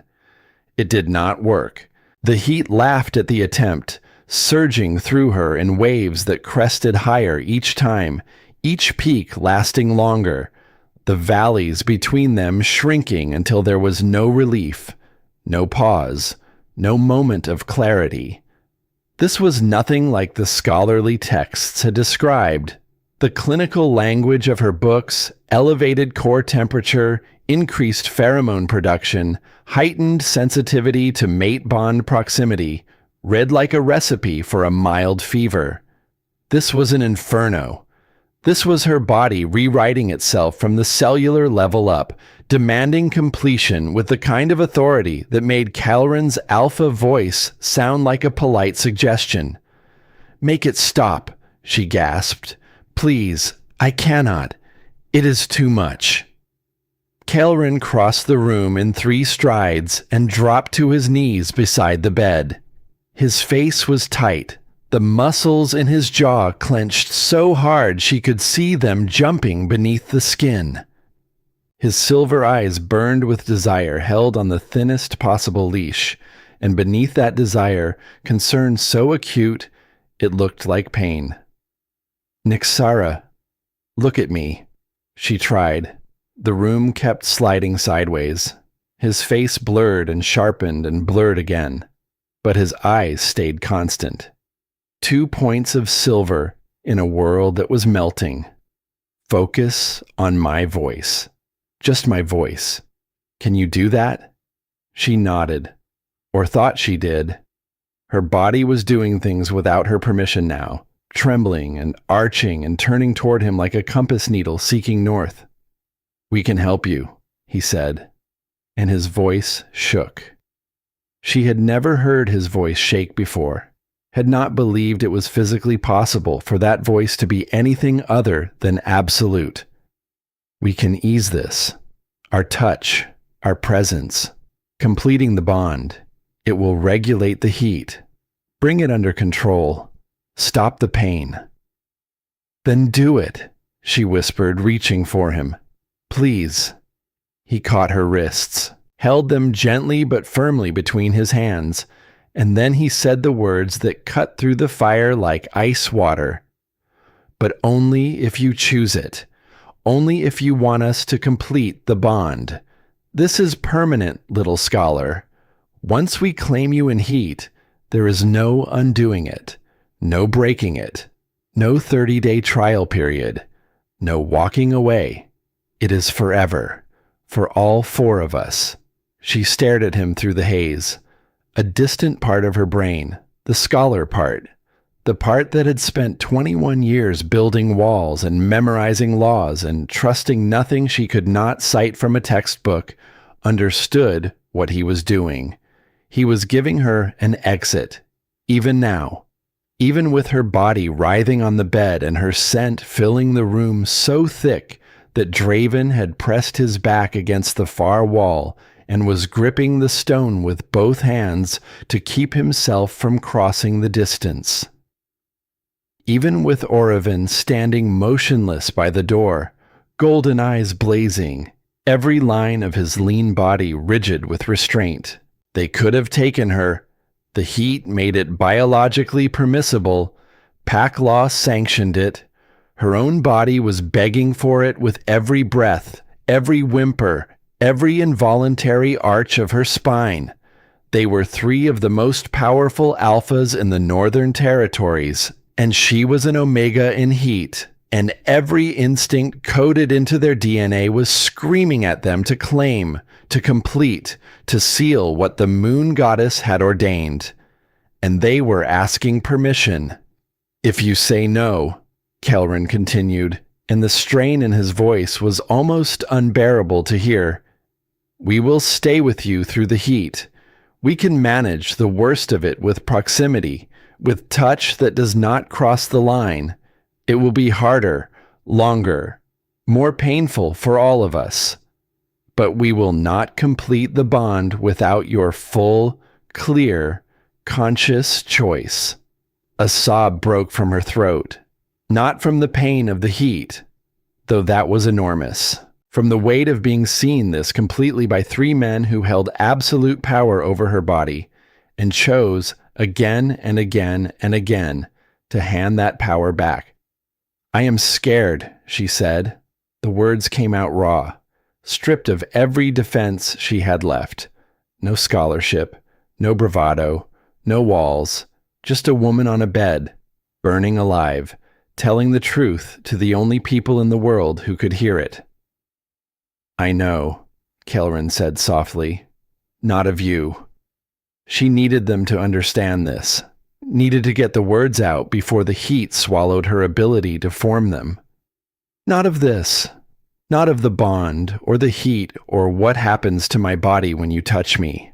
I am scared of disappearing, of becoming an extension of you instead of myself, of waking up one morning and not knowing where I end and you begin, of trading everything I built for myself, my mind, my independence, my identity, for something that feels good, but costs me everything I am. Silence. The heat roared through her body, demanding, insistent, relentless, but she held Kelrin's gaze and waited. Draven moved first. He pushed off the wall and crossed to the bed, knelt on her other side. His scarred hand found hers and held it, not squeezing, just holding. 2 hours ago, he said quietly, you stopped a drugged werewolf in midair with nothing but your will and a power you did not know you had. You stood in the middle of a battle with no training and no weapon and no one to save you. And you saved yourself. His emerald eyes were steady, unblinking. You are asking me to believe that a woman who can do that will disappear because 3 men love her. I do not believe it. I will never believe it. Orovin came to the foot of the bed, knelt, pressed his forehead against hers, and the contact sent sparks cascading through the bond. I have seen thousands of futures, he whispered. Thousands of versions of what comes next. And in every single one where you choose us, every single one, you do not disappear. Nyxara, you become more of yourself, not less. You stand beside us, not behind us. You lead where we follow. You speak where we are silent. You are the brightest thing in every future I have ever seen, and the only ones where you dim are the ones where you are alone. Kelrin released her wrists, cupped her face in both hands. His thumbs traced the tracks of her tears, and when he spoke, his voice was stripped down to something so honest it sounded like prayer. You do not lose yourself when you choose someone. You find the parts of yourself that only exist in connection, the parts that have been waiting, sealed away, hidden behind walls built from fear and survival and the lie that needing someone makes you less. His forehead touched hers. You are not less, Nyxara. You have never been less. You have been incomplete, and so have we. The heat surged again. Her back bowed off the mattress, and a sound escaped her that was half moan, half cry, the sound of a body at the absolute limit of what it could endure alone. But even through the agony, the words were there, clear and true, and waiting to be spoken. "Stay," she whispered. "Please. I choose you. All of you. I choose this." She reached for Caloran's shirt, her fingers twisted in the fabric, pulling him closer. "I have been sure since day 3. Maybe since the moment you caught me. I have just been too afraid to admit it." "No more fear," Draven promised. His hands were already moving to her overheated skin, and the first press of his calloused palms against her burning sides sent relief flooding through her so intense she nearly wept. "No more running. From this moment, you are ours, and we are yours. Forever." Caloran kissed her, not the way she had imagined during those 21 nights alone. Not demanding or conquering or punishing. He kissed her the way a man drinks water after crossing a desert, with desperate gratitude and shaking hands, and the kind of reverence that comes from understanding exactly how close he came to never having this at all. His mouth was warm and sure, and tasted like cedar and salt, and the beginning of something that had no end. Draven's mouth found her throat, the exact spot where a claiming mark would go, the spot she had fantasized about and feared in equal measure. His teeth grazed the skin there, not biting, not yet, just letting her feel the pressure, the promise, the inevitability of what was coming. She tilted her head back, and the sound she made was permission. Orevin's hands traveled the length of her body like a man reading sacred text, every touch deliberate, every movement communicating something words could not hold. He found the hem of her nightgown and drew it upward slowly, peeling the fabric away like the last layer between who she had been and who she was becoming. "Tell me what you need," Caloran murmured against her mouth. "You, all of you, everything." "More?" His hand settled on her thigh, waiting. "Yes. Tell me if anything is too much." "Nothing is too much. Nothing with you is too much." What followed dissolved the boundary between physical sensation and something transcendent. Each alpha claimed her differently, and each claiming opened a different door inside her that she had not known existed. Caloran was first. When the bond sealed between them, it felt like the foundation of the world locking into place. Bedrock. Certainty. The absolute, unshakable knowledge that this connection was as permanent as gravity and as necessary as breath. She felt his emotions flood through the newly completed link. Fierce protectiveness and aching tenderness, and a love so deep it had no bottom. A love that had been waiting for her since before she was born. "I feel you," she gasped. "I can feel everything you feel." "Good," he said roughly, his forehead pressed to hers, his body trembling with the effort of control even in the midst of absolute surrender. "Now you know. Now you know what we have been carrying for 3 weeks. What it felt like to be bonded to you and unable to reach you." Draven was second, his bond sealed like a door slamming shut against every threat the world had ever thrown at her. Heat and iron and the ferocious, almost violent tenderness of a man who expressed love through protection. When his claiming mark set into her skin, she felt his entire history pour through the connection.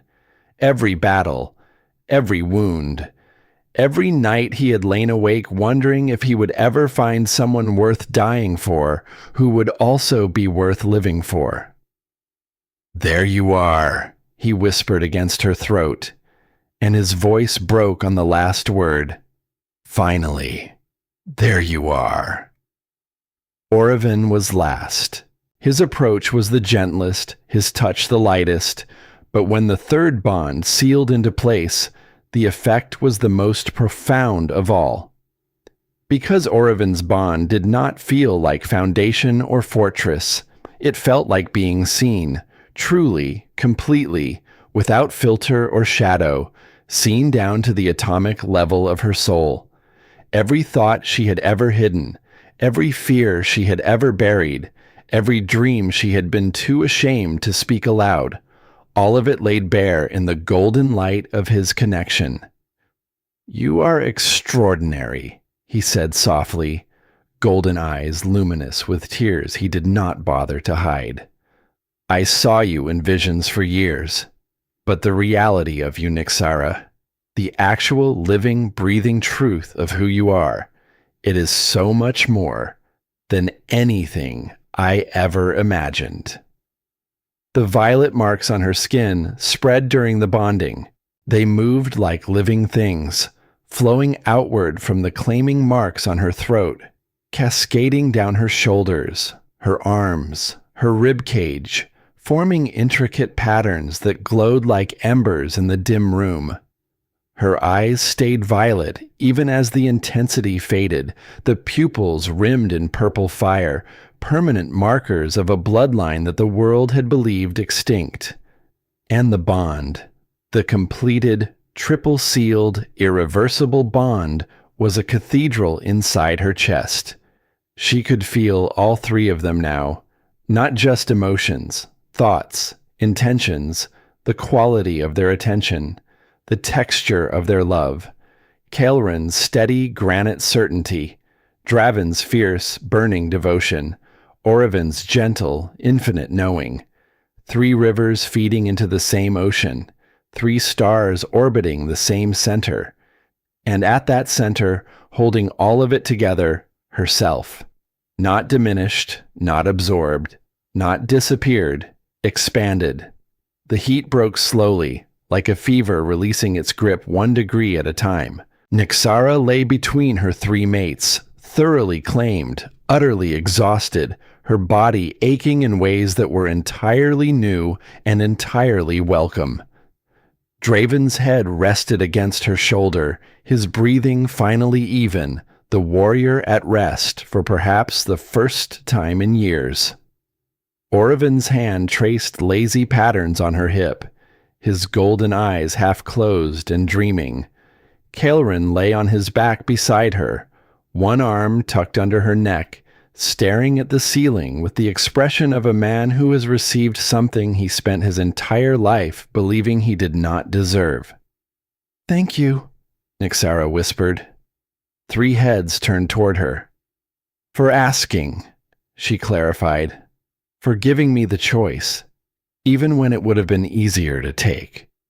"Easier is not the same as right," Kael'ren said. "And taking is not the same as having," Oreven added softly. Draven said nothing, just pressed his lips to her shoulder, but through the bond, she felt his response. A wave of emotion so strong and so simple that it needed no words. Mine, hers, ours. Safe, finally safe. In the quiet that followed, the confessions came. Unplanned and unguarded, the way truth always arrives when the walls have been removed. Kael'ren spoke first. "I have been Alpha King since I was 19. My father died in a border war that should have been avoided, and I inherited a pack that was bleeding from 100 wounds. Every decision I have made since then has been calculated to keep them alive. Every alliance, every law, every sacrifice," he paused, "including our bond. The council told me it was political necessity. I agreed because I agreed to everything that kept the pack safe. But when I saw you at the ceremony, when the bond snapped into place, and I felt you for the first time," his voice dropped. "I understood that I had spent 6 years keeping the pack alive and forgotten to stay alive myself. Draven's confession came in fragments, sentences interrupted by long silences. I do not know how to be gentle. I learned to fight before I learned to speak. My hands know how to hold weapons. I had to teach them how to hold a person without breaking her. He held up his scarred hands and studied them as if seeing them for the first time. Every night for 3 weeks I lay in my bed and practiced, opening and closing my fists, learning the pressure, how hard I could grip before it became pain. Because I knew that when you finally let me touch you, I would not forgive myself if I left a single mark that you did not want. Orevin's was the shortest and the heaviest. I see futures, hundreds of them, every day, branching paths showing me what happens next. But I cannot see my own. He met Nyxara's eyes. I have never been able to see whether I live or die in any given timeline. Only what happens to others. So every day I wake up not knowing if this is my last, and every night I go to sleep not knowing if I will open my eyes again. Imagine living like that for 23 years. Imagine how it feels to finally have something worth waking up for and not knowing if you will get to keep it. Nyxara listened, held each confession in the space the bond had created between them, and she understood with the kind of clarity that only comes after you have stopped pretending that these 3 men were not her captors, had never been her captors. They were 3 broken people who had found the missing piece of themselves in a stubborn, frightened, brilliant scholar who had been hiding in locked rooms because she was too scared to find out what happened when she opened the door. The silence was warm, complete, the kind of silence that needs nothing added to it. Then the knock came, sharp, urgent. 3 rapid strikes that shattered the stillness like a rock through glass. Kael'ren was on his feet in an instant, every line of his body shifting from repose to battle readiness in the space of a breath. Draven rolled off the bed and landed in a crouch, emerald eyes already scanning for threat.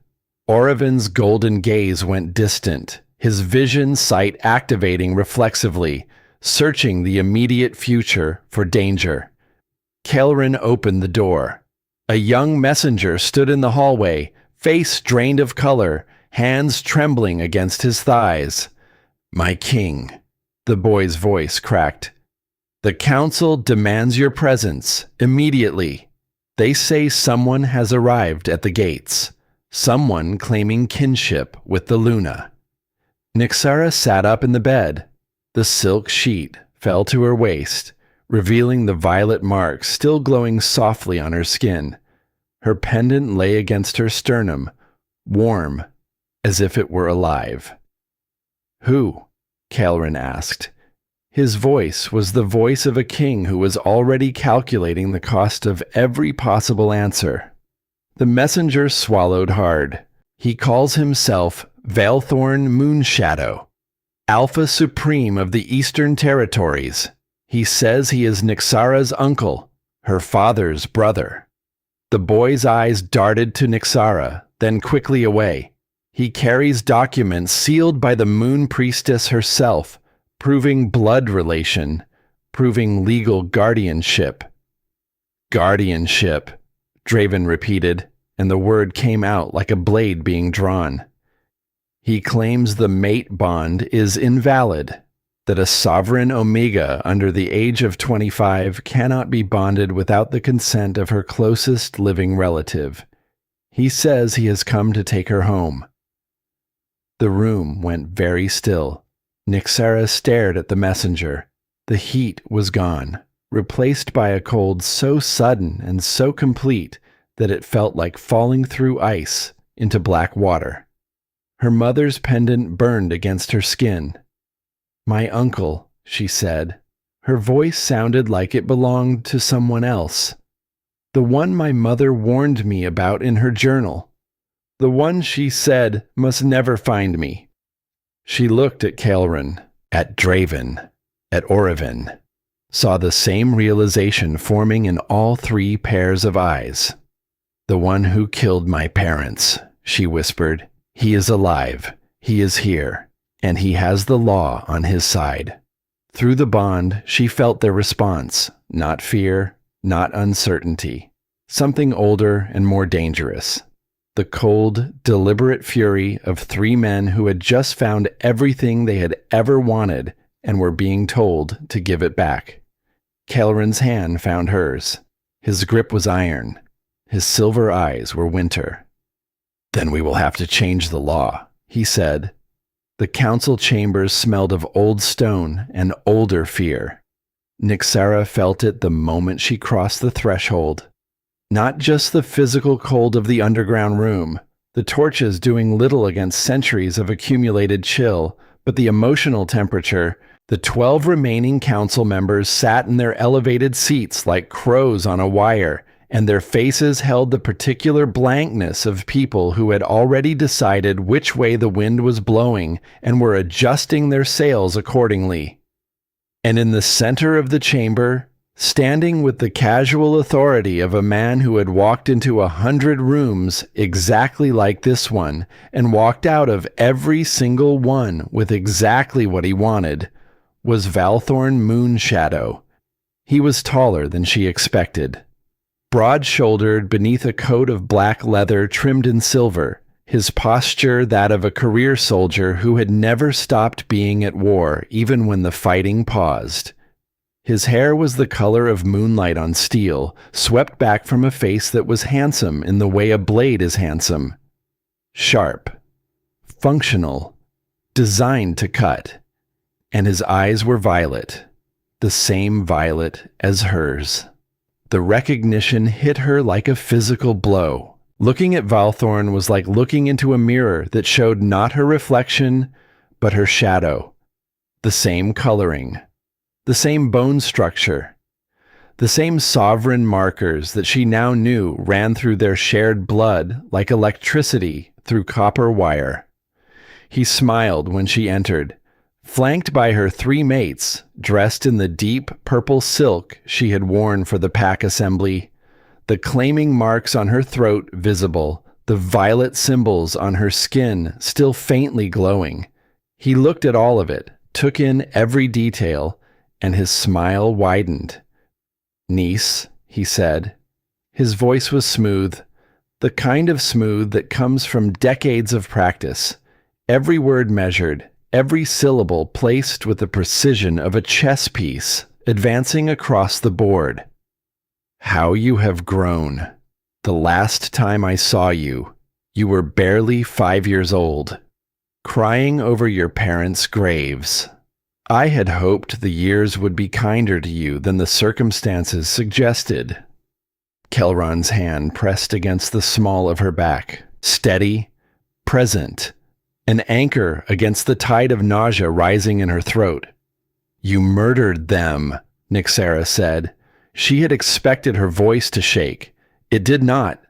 The words came out flat and clear, surgical in their precision, the voice of a scholar stating a documented fact. "You killed my father, your own brother. You killed my mother. You took their territory, their pack, everything they built. And now you stand in this chamber and smile at me as if we are family reuniting over a shared meal." Valthorn's expression did not change. If anything, his smile deepened, taking on a quality of patient amusement that made her skin crawl. "I liberated that territory from leadership that was steering it toward ruin. Your father was a romantic. He believed in sharing power with omegas, in diluting the pure strength of alpha rule with sentiment and softness. He was destroying our bloodline's legacy, one compassionate policy at a time." He tilted his head, studying her. "I corrected his mistakes, as any responsible family member would." "Responsible," Draven repeated from behind her. The word sounded like it was being fed through a meat grinder. "Councilman Aldrich." Valthorn did not look at Draven. His violet eyes stayed fixed on Nyxara as he addressed the elder. "If you would present the documentation." Aldrich rose from his seat on the council platform. His face was carefully arranged into an expression of procedural neutrality, but Nyxara could see the satisfaction underneath. The small private victory of a man whose long game was finally paying off. Alpha Valthorn has provided extensive evidence of his blood relation to our Luna. Aldrich's voice carried the dry authority of bureaucracy. Documents bearing the sacred seals of the Moon Priestess, independently verified, confirming his identity as paternal uncle and closest living relative of Nyxara Moonshadow. He paused. Let the weight of what came next build in the silence. Under the Sovereign Governance Statutes, Section 14, a sovereign Omega who has not reached the age of 25 cannot enter a binding mate covenant without the explicit written consent of her nearest blood relative. Nyxara is 21. No such consent was obtained. The mate bond, while physically completed, is not legally recognized. The chamber erupted, voices overlapping, council members arguing, pack witnesses who had been allowed to observe shouting from the gallery. Kelrin's voice cut through the noise like a blade. She is mated, bonded, claimed, physically, emotionally, permanently. The bond is sealed. You cannot unseal what the moon goddess herself has sanctioned. Valthorn turned to face Kelrin for the first time. Two alpha kings regarding each other across a stone floor, and the air between them crackled with something that went beyond dominance. This was existential. Two men who understood that what happened in the next few minutes would determine not just their futures, but the future of the woman standing between them. "Can I not?" Valthorn said softly. "The law is quite clear, Alpha Kelrin. A bond formed without proper familial consent for a sovereign Omega is legally void. It can be dissolved, will be dissolved. And my niece will come with me to the Eastern Territories, where she will receive the training and guidance her extraordinary bloodline requires." He took a step closer to Nyxara. She could smell him now. Cold stone and winter pine, and something metallic beneath. The scent of a man who had learned to mask his true nature under layers of civility, the way a predator masks its scent before a hunt. "You can command any wolf," Valthorn said, his voice dropping to something almost intimate, almost tender. "Bend them to your will with a single word. Unite or destroy entire territories with your voice alone. That kind of power, niece, requires proper guidance, proper control, not the indulgence of three alphas who want nothing more than a compliant mate in their bed. And what do you want?" Orovin stepped forward. His golden eyes were blazing with a cold fury Nyxara had never seen in them before. "You do not want to guide her. You want to weaponize her. Use her sovereign voice to expand your territories. Build an empire on the backs of wolves forced into submission. And what do you want, little seer?" Valthorn's mask slipped for just a fraction of a second, showing the contempt beneath. "To keep her small? Hidden? Playing house in this backwater territory while the most powerful Omega born in 3 centuries wastes her gift on domestic bliss?" "I want her to choose her own path," Kelrin said. "Not have it forced on her by family or council or anyone else." Morath's staff struck the stone floor 3 times. The ancient wolf's blind eyes found Nyxara across the chamber with unerring precision. "The law is the law," he said. His voice was heavy with something that sounded almost like regret. A sovereign Omega cannot be bonded without family consent if she is under the age of 25. The mate bond, while formed, is not legally recognized under current statutes. Alpha Voilthorn has the right to claim guardianship and petition for dissolution. Unless... The voice came from the far end of the council platform. Elder Seraphel, one of the few women on the council, her silver hair braided in the old style, her dark eyes sharp with intelligence. Unless the sovereign herself invokes the right of challenge. Ancient law, predating the governance statutes by several centuries. Any sovereign may contest a familial claim through trial of power. Victory dissolves the claim permanently. Defeat. She paused. Defeat transfers all rights to the challenger. Valthorn's smile returned, brighter now, hungrier. She is untrained, he said, barely awakened. She manifested sovereign power for the first time this afternoon. A challenge would be suicide. Then you should have no concern accepting it, Nyxara said. Every head in the chamber turned toward her. She could feel the weight of their attention, the judgment, the doubt, the pity from those who believed she was signing her own death warrant. She could feel her mates through the bond. Kelrin's icy rage. Draven's desperate urge to put his body between her and every threat in the room. Orevin's quiet, aching certainty that this was the path she had to walk. I invoke the right of challenge. Your claim against mine. Your power against mine. Winner takes all. Valthorn studied her for a long moment. Then he nodded. I accept. The challenge will be held at moonrise, in the old way, to submission or death. No. Kelrin started forward, but Nyxara's hand on his arm stopped him. Through the bond, she sent him everything she could not say aloud. Trust me.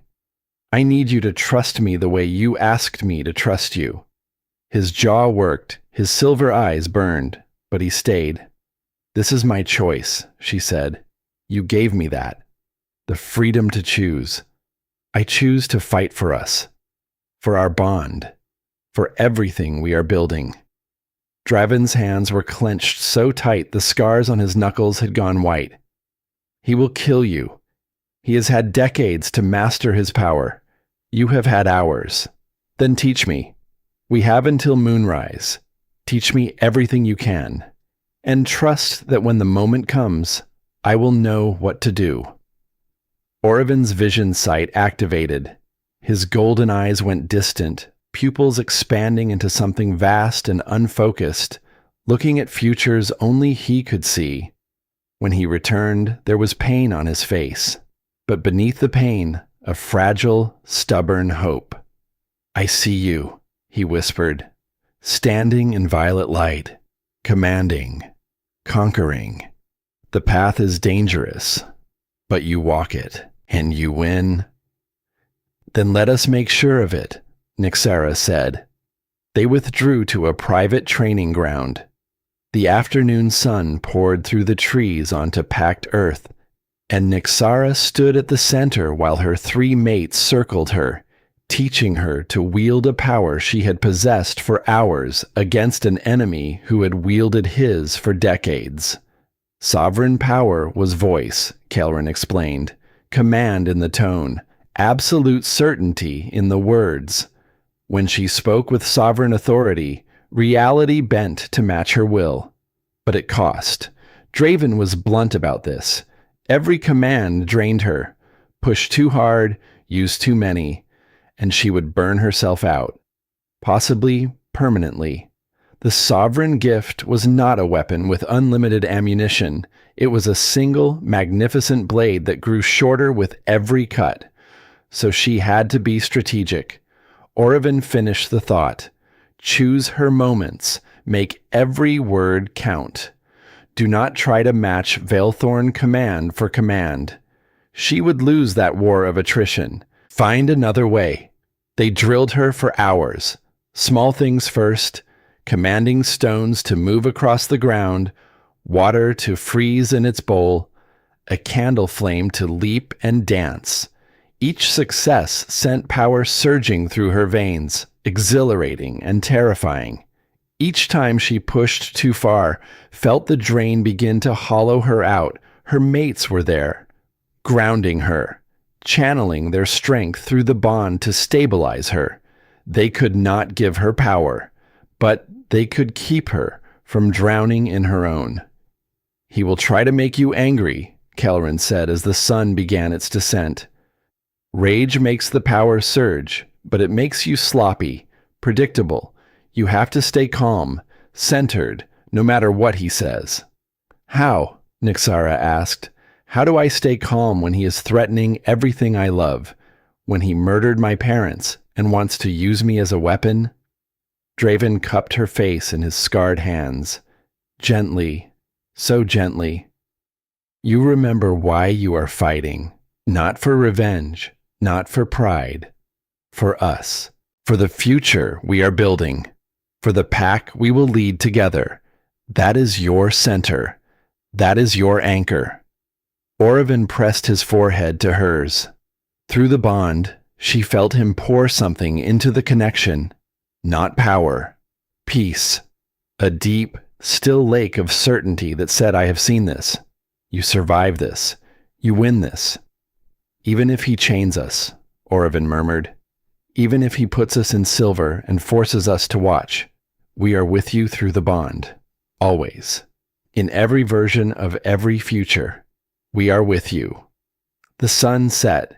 They sat together on the training ground in the fading light, 4 bodies pressed close, not speaking. There was nothing left to say, and everything left to feel. Nyxara turned to Kelrin, kissed him slowly, deeply, memorizing the taste of him. Then Draven, who held her face like she was made of something precious and breakable, though they both knew she was neither. Then Orevan, who smiled against her lips with the sad, certain knowledge of a man who had already seen the ending and was choosing to live each moment before it arrived as if it were infinite. "I love you," she said, to all 3 of them, the first time she had said the words aloud. "We know," Kelrin said. "We have felt it through the bond for days. We were just waiting for you to hear yourself say it." Orevan's fingers found her mother's pendant. The symbol on its face was glowing now, faintly, pulsing in rhythm with her heartbeat. "This symbol," he said. "I told you I had seen it before, in very old texts, older than the pack laws, older than the council, older than anything in our archives." He traced the etched lines with his fingertip. "It is the glyph for truth. The most powerful command a sovereign can give.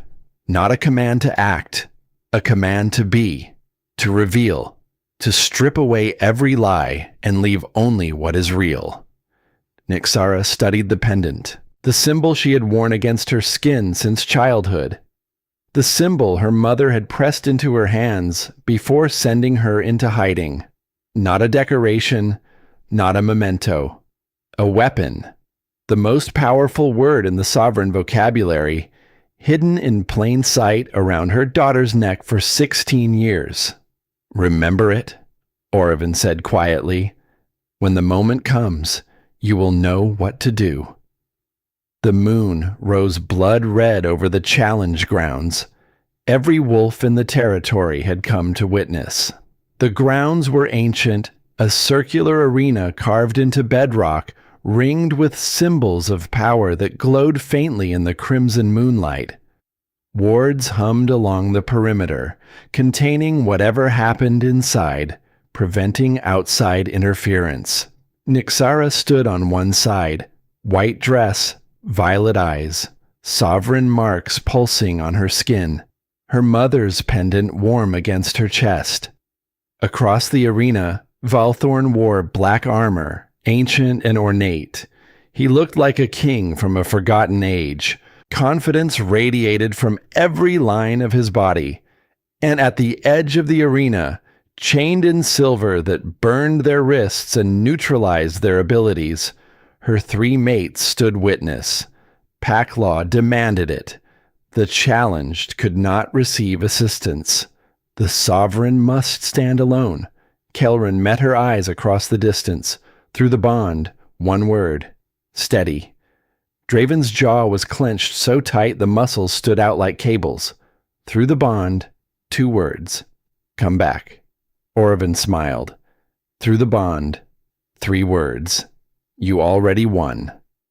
Nyxara turned to face her uncle, the man who had killed her parents, the man who wanted to own her, the man who had spent 16 years hunting for the weapon he believed she was. She was not a weapon. She was a woman who had been caught in the dark and had learned to make her own light. Morath's staff struck the ground 3 times. Let the challenge begin. Valethorn struck first, not with claws, not with teeth, not with anything as crude as physical violence. He struck with the weapon their bloodline had carried for centuries, the weapon that made sovereigns the most feared wolves in recorded history. His voice. Kneel. The word hit Nyxara like a wall of black water. It did not enter through her ears. It entered through her bones, her blood, the marrow of her being, a command so saturated with sovereign authority that reality itself seemed to bend around it. The air thickened. The ground pulled. Every cell in her body received the instructions simultaneously and began to comply. Her knees buckled. She fought it. Fought the way a swimmer fights a riptide, with everything she had, arms and legs and lungs, and the raw animal refusal to go under. But Valethorn had been wielding this power for decades. His command was polished, precise, honed to a razor edge by years of practice on wolves, far stronger than a newly awakened Omega, with 3 days of training and a pendant around her neck. Her knees hit the stone. The crowd roared. 100 voices, some triumphant, some horrified, all of them certain they had just watched the shortest challenge in Nightshade history. 3 seconds. That was all it had taken. 3 seconds, and the girl was on her knees. Through the bond, she felt Draven lunge against his silver chain so hard the lynx screamed. Felt Kelrin's fury spike white-hot, a supernova contained in a man-shaped vessel. Felt Orevan's quiet, desperate plea. Get up. Get up.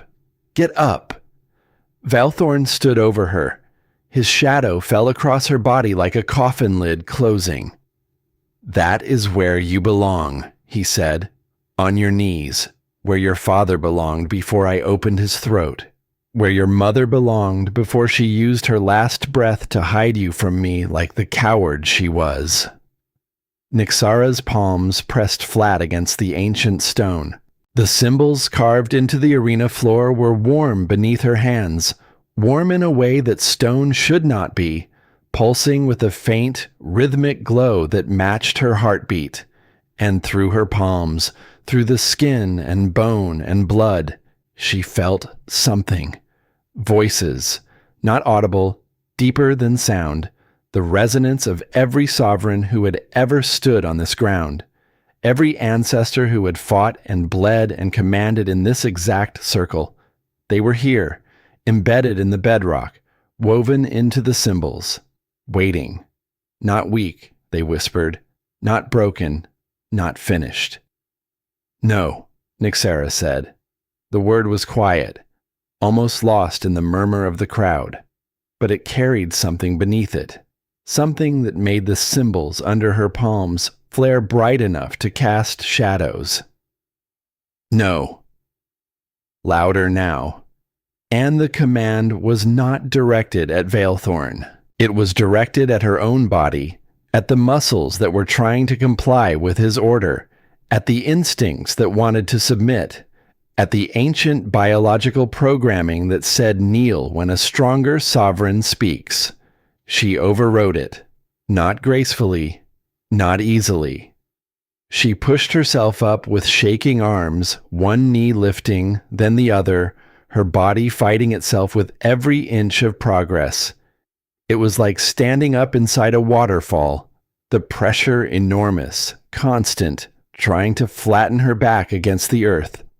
But she stood, swaying, gasping, blood trickling from her nose where the effort had burst a vessel, but standing. Valthorn's expression shifted. A crack in the marble. He had expected that to end it. Had expected the same result he had gotten from every sovereign he had ever faced. Immediate, permanent submission. Impressive, he said, but the word was careful now, recalculated. You resisted my command.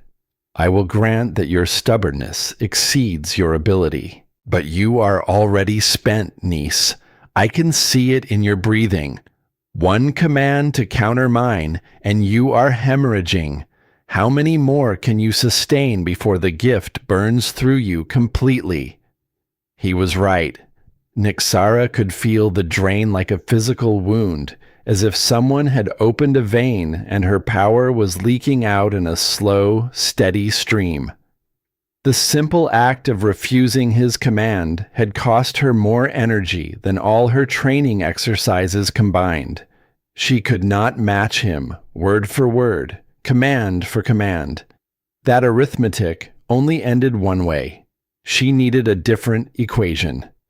Valthorn began to circle, slow, predatory. The crowd pressed against the ward barriers, silent now, understanding that what they were witnessing was not the quick victory they had expected, but something more complex and more dangerous. Your mother told me about the bond, he said. Conversational, the tone of a man discussing weather while sharpening a knife.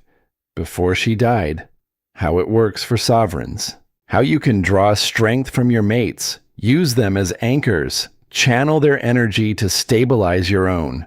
Quite useful, he smiled. Quite exploitable. He raised his hand toward the edge of the arena, toward 3 figures chained in silver. Sleep. The command was not directed at Nyxara. It flew over her head like an arrow aimed at a target behind her.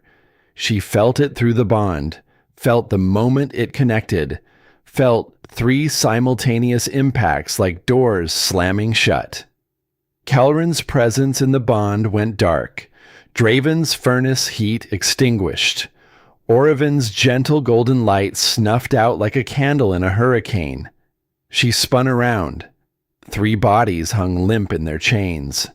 3 pairs of eyes closed. 3 heartbeats still present. She could feel them, faint and slow. But the conscious connection, the anchoring, the stabilizing effect of their awareness flowing through the bond, all of it was gone. She was alone. The realization hit her with a force that made Valthorn's kneel command feel like a whisper. The bond was still there, still intact, still sealed and permanent. But the living, breathing, thinking presence of her mates had been ripped away, replaced by the quiet static of dreamless sleep. She could not reach them, could not draw on their strength, could not feel Kelrin's steady certainty or Draven's fierce warmth or Orevin's knowing peace. For the first time since the bonding, she was operating without a net. What will you do now, little sovereign? Valthorn had stopped circling. He stood at the center of the arena, arms crossed, watching her with the patient interest of a scientist observing an experiment he already knew the outcome of. Without your mates to hold you up, without their strength propping you like training wheels on a child's bicycle, you are nothing but a frightened girl playing at power she does not understand.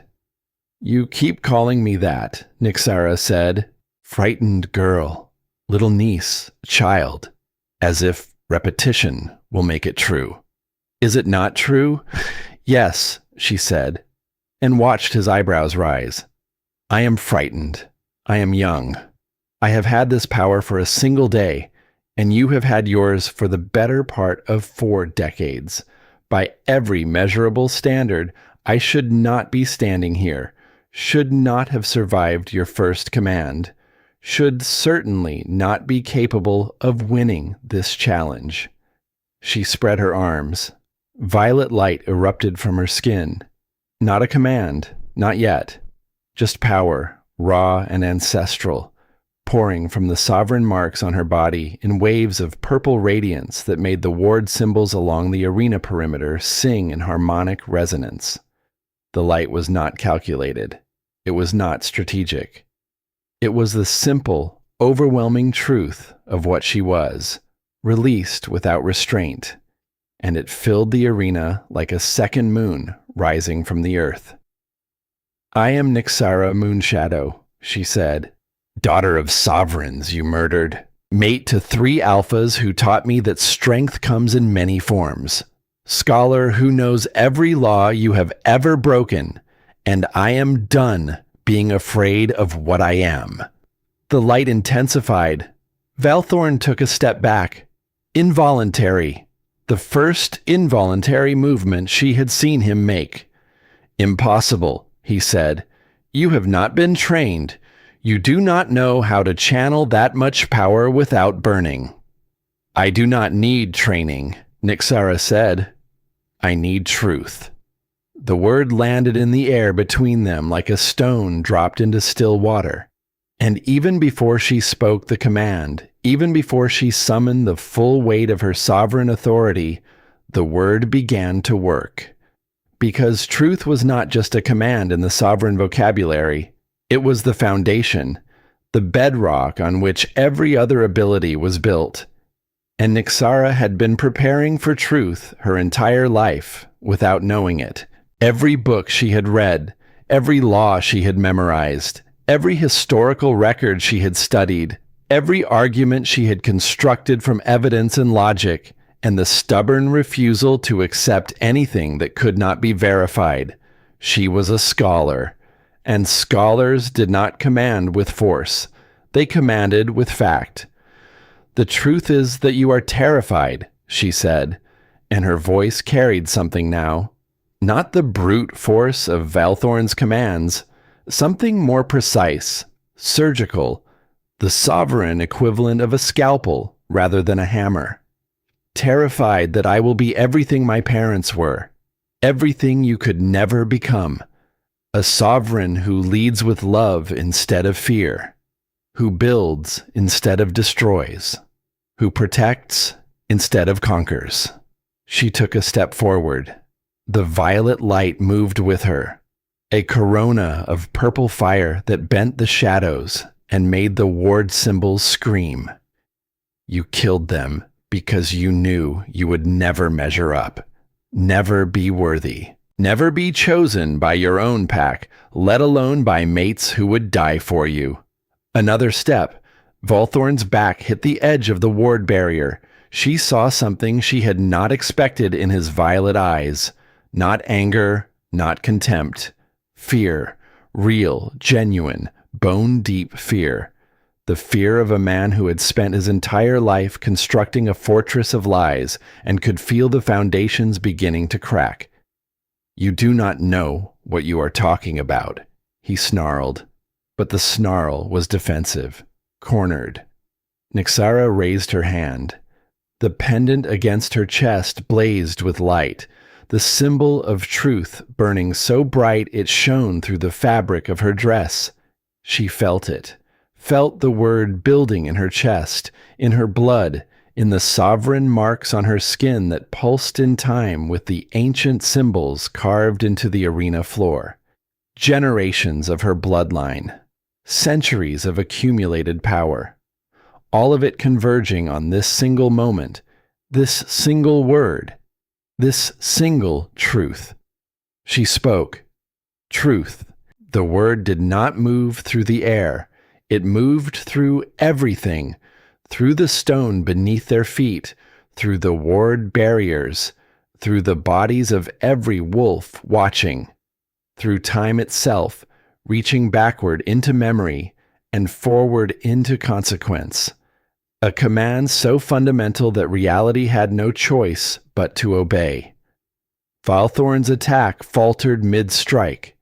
His mouth opened, and words poured out of him like blood from a wound. Words he had never intended to speak. Words that had been locked behind decades of control and manipulation and the carefully constructed persona of a justified conqueror. I killed them because I was jealous. His voice was raw, stripped, the smooth, polished instrument that had commanded rooms and conquered territories reduced to the cracked, desperate sound of a man being turned inside out by his own buried truth. Because my brother was loved and I was feared. Because his Omega chose him freely, looked at him with adoration, while mine had to be forced, had to be coerced, had to be threatened into bearing my mark. Because their daughter showed sovereign markers from birth, violet eyes at 3 weeks old, while I had to claw and scheme and murder for every scrap of power I ever held. Tears were streaming down his face. Not performance, not manipulation. The involuntary physical response of a body that had been carrying a confession for 16 years and was finally, forcibly, setting it down. I killed them, and I would do it again because I deserved to rule, and they deserved to die for being better than me. The words hung in the air of the arena like smoke after an explosion. Every wolf in the territory heard them. The ward barriers carried the sound, amplified it, made certain that Valthorn's confession reached every ear and every heart and every memory in the Nightshade Pack. But Nyxara was not finished. The power was still flowing, the truth command still reverberating through the bedrock of the arena, and now it reached deeper. Down through the stone, into the symbols, into the memories trapped in the ancient foundations. Memories that had been waiting 16 years to be found. The arena floor began to glow. Images formed in the light, projected upward like lanterns casting shadows in reverse. The gathered pack gasped as the scene materialized before them. A bedroom in the Eastern Territories. Night. Rain against the windows. And 2 figures standing over a crib. Nyxara's parents. Her father was tall, dark-haired, kind-faced, with the gentle authority of a man who led through compassion rather than fear. Her mother stood beside him, small and fierce, her hand resting on the crib where a baby with violet eyes slept peacefully. The memory shifted, showed the door bursting inward. Valthorn, younger but already carrying the cold efficiency of a killer, flanked by wolves who moved like shadows, showed her father stepping in front of the crib, sovereign power blazing, fighting 3 against 1 with everything he had, buying time, buying seconds. Showed her mother lifting the baby from the crib, pressing a pendant, this pendant, the one that now burned against Nyxara's chest, into the infant's tiny hands, closing her eyes, whispering words that glowed with the last of her sovereign power, sealing her daughter's gift behind a lock that could only be opened by love, by trust, by the bond of true mates who would protect the child she could not stay alive to protect herself. The memory showed her mother's final breath, and the light that left her body, pouring into the pendant, into the baby, into the seal that would hold for 21 years until 3 alphas caught a stubborn scholar in the dark and loved her enough to break it open. The images faded. The arena was silent except for the sound of Valthorn's breathing, ragged and broken, and the distant muffled weeping of wolves who had just witnessed a murder and a mother's sacrifice played out in light on ancient stone. But there was more. The truth command was still working, still pulling buried things to the surface. New images formed, not from 16 years ago, from weeks ago, months ago. Aldrich sitting across a table from Valthorn in a candlelit room, documents spread between them, planning, scheming, the arranged bonding, designed to place Nyxara in a controllable environment, the drugged wolves sent to test defenses and create chaos. The timing of Valthorn's arrival, calibrated to strike the moment after the bond was completed, when the legal grounds for dissolution were strongest. Every piece of the conspiracy laid bare, every co-conspirator identified, every manipulation exposed. Eldrick's face went white on the council platform. He rose from his seat, turned toward the door, and found Draven standing in his path, awake, the silver chains hanging broken from his wrists, emerald eyes blazing with the cold, focused fury of a warrior who had one job and was extremely good at it. "Sit down," Draven said quietly. Aldrich sat. Across the arena, Valthorn was on his knees, not because Nyxara had commanded it, because his legs had given out under the weight of his own exposed truth. He looked up at her with eyes that were still violet, still sovereign, still carrying the power that had terrorized territories for decades. But the man behind those eyes was gutted, emptied, a hollow structure with the supports kicked out. He gathered himself, drew on the last reserves of his power and his rage and his refusal to accept that everything he had built was collapsing around him. Shadow claws formed at his fingertips, dark energy coalescing into weapons of pure malice. He lunged. Nyxara did not dodge, did not block, did not counter with force. "I am not my parents," she said, and her voice was quiet now, spent, almost gentle. "I will not kill you.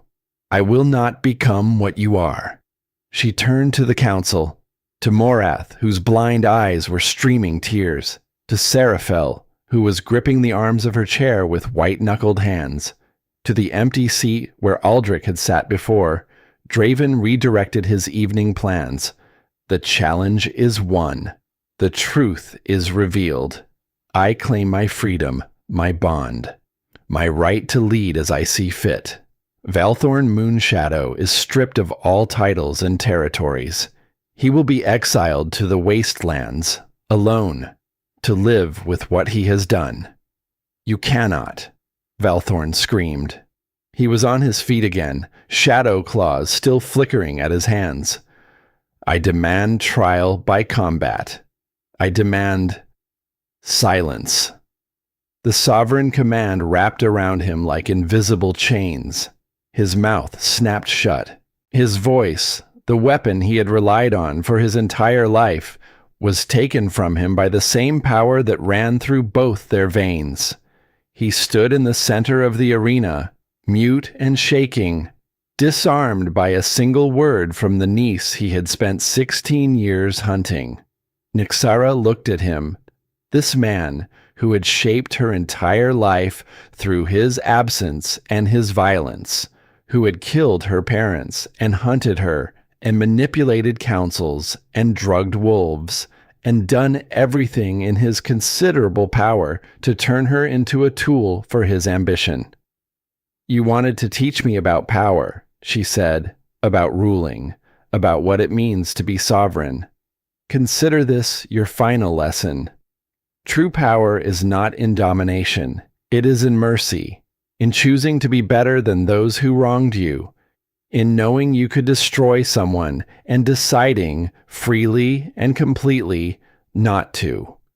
She released him from the command, gave him back his voice. He did not use it, just stared at her as the pack warriors closed in around him, as the silver shackles they carried clicked around his wrists, as the reality of his defeat settled over him like snowfall.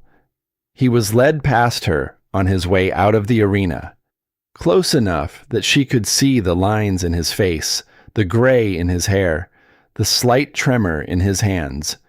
He stopped, looked at her one last time, and on his face, beneath the rage and the shame and the devastation, she saw something she had not expected. Recognition. The quiet, terrible acknowledgement of a man looking at the person he could have been if he had made different choices. Then the warriors led him into the darkness, and he was gone. Nyxara's legs gave out. She had enough time to register the ground rushing up before 3 pairs of arms caught her. The silver chains were broken, scattered across the arena floor in pieces. Kelrin reached her first, lifting her against his chest as if she weighed nothing, as if the only thing in the world that mattered was the space between her body and his. Draven's hand found the back of her neck, cradling it, his forehead pressed against her temple. Orovin wrapped himself around all 3 of them, his lean body completing the circle, his golden eyes bright with tears he had finally stopped trying to hide. No one spoke. There were no words large enough. Nyxara pressed her face into Kelrin's neck and breathed.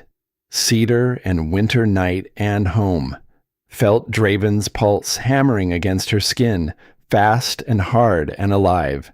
Felt Orovin's hand on her back, tracing slow circles between her shoulder blades. Through the bond, 4 hearts beat in unison. And the crowd that surrounded them, the hundreds of wolves who had come to witness a challenge and had instead witnessed a revolution, began to howl. Not in threat, not in dominance, in recognition, in welcome, in the sound a pack makes when it finds its true Luna. The week that followed moved like water finding its level after a storm, slowly at first, then with the quiet, inevitable certainty of things settling into the shape they were always meant to hold. Aldrich was the first to fall. The morning after the challenge, Kelrin convened an emergency tribunal. The evidence was incontrovertible, carved into the bedrock of the arena by sovereign power, visible to anyone who walked the ancient stones and knew how to read what the Truth Command had left behind. Aldrich offered no defense. He sat in his council chair with the blank, hollowed expression of a man who had watched his carefully constructed world come apart at the seams and could not summon the energy to pretend it had not happened. He was stripped of his position, his lands, his rank, and escorted to the holding cells beneath the Great Hall to await formal sentencing. 3 other council members followed him within 2 days. 2 had been active participants in Valthorn's conspiracy, meeting with him in secret, passing information about Nyxara's bonding progress, coordinating the drugged wolf attack that was meant to test the pack's defenses and expose her sovereign power prematurely. The 3rd had simply known and said nothing, which Kelrin judged to be a different species of the same betrayal. That left 8 seats on the council, 12 minus 4. 8 wolves who had served the pack with varying degrees of competence and integrity, and 4 empty chairs that needed filling. "How do you want to do this?" Kelrin asked Nyxara on the 3rd morning, standing in his study with maps on every wall and the early light turning his silver eyes to pale fire. He was asking her, not telling, not deciding and informing, asking the way you ask someone whose judgment you trust and whose answer you intend to follow. "Elections," Nyxara said without hesitation, "open to every rank. Alphas, betas, omegas, every wolf in the territory gets a voice." He studied her for a long moment. "That has never been done. Which is exactly why it needs to happen now." She moved to the map of the territory, tracing the borders with her finger. The system that allowed Aldrich to operate unchecked, that let Valthorn manipulate the council from 1,000 miles away, it worked because power was concentrated in the hands of wolves who were never required to answer to the people they governed. Dispersing that power does not weaken the pack. It makes it impossible for one corrupt elder to sell out the entire territory." Kelrin was quiet. Then the corner of his mouth lifted in something that was not quite a smile, but carried the same warmth.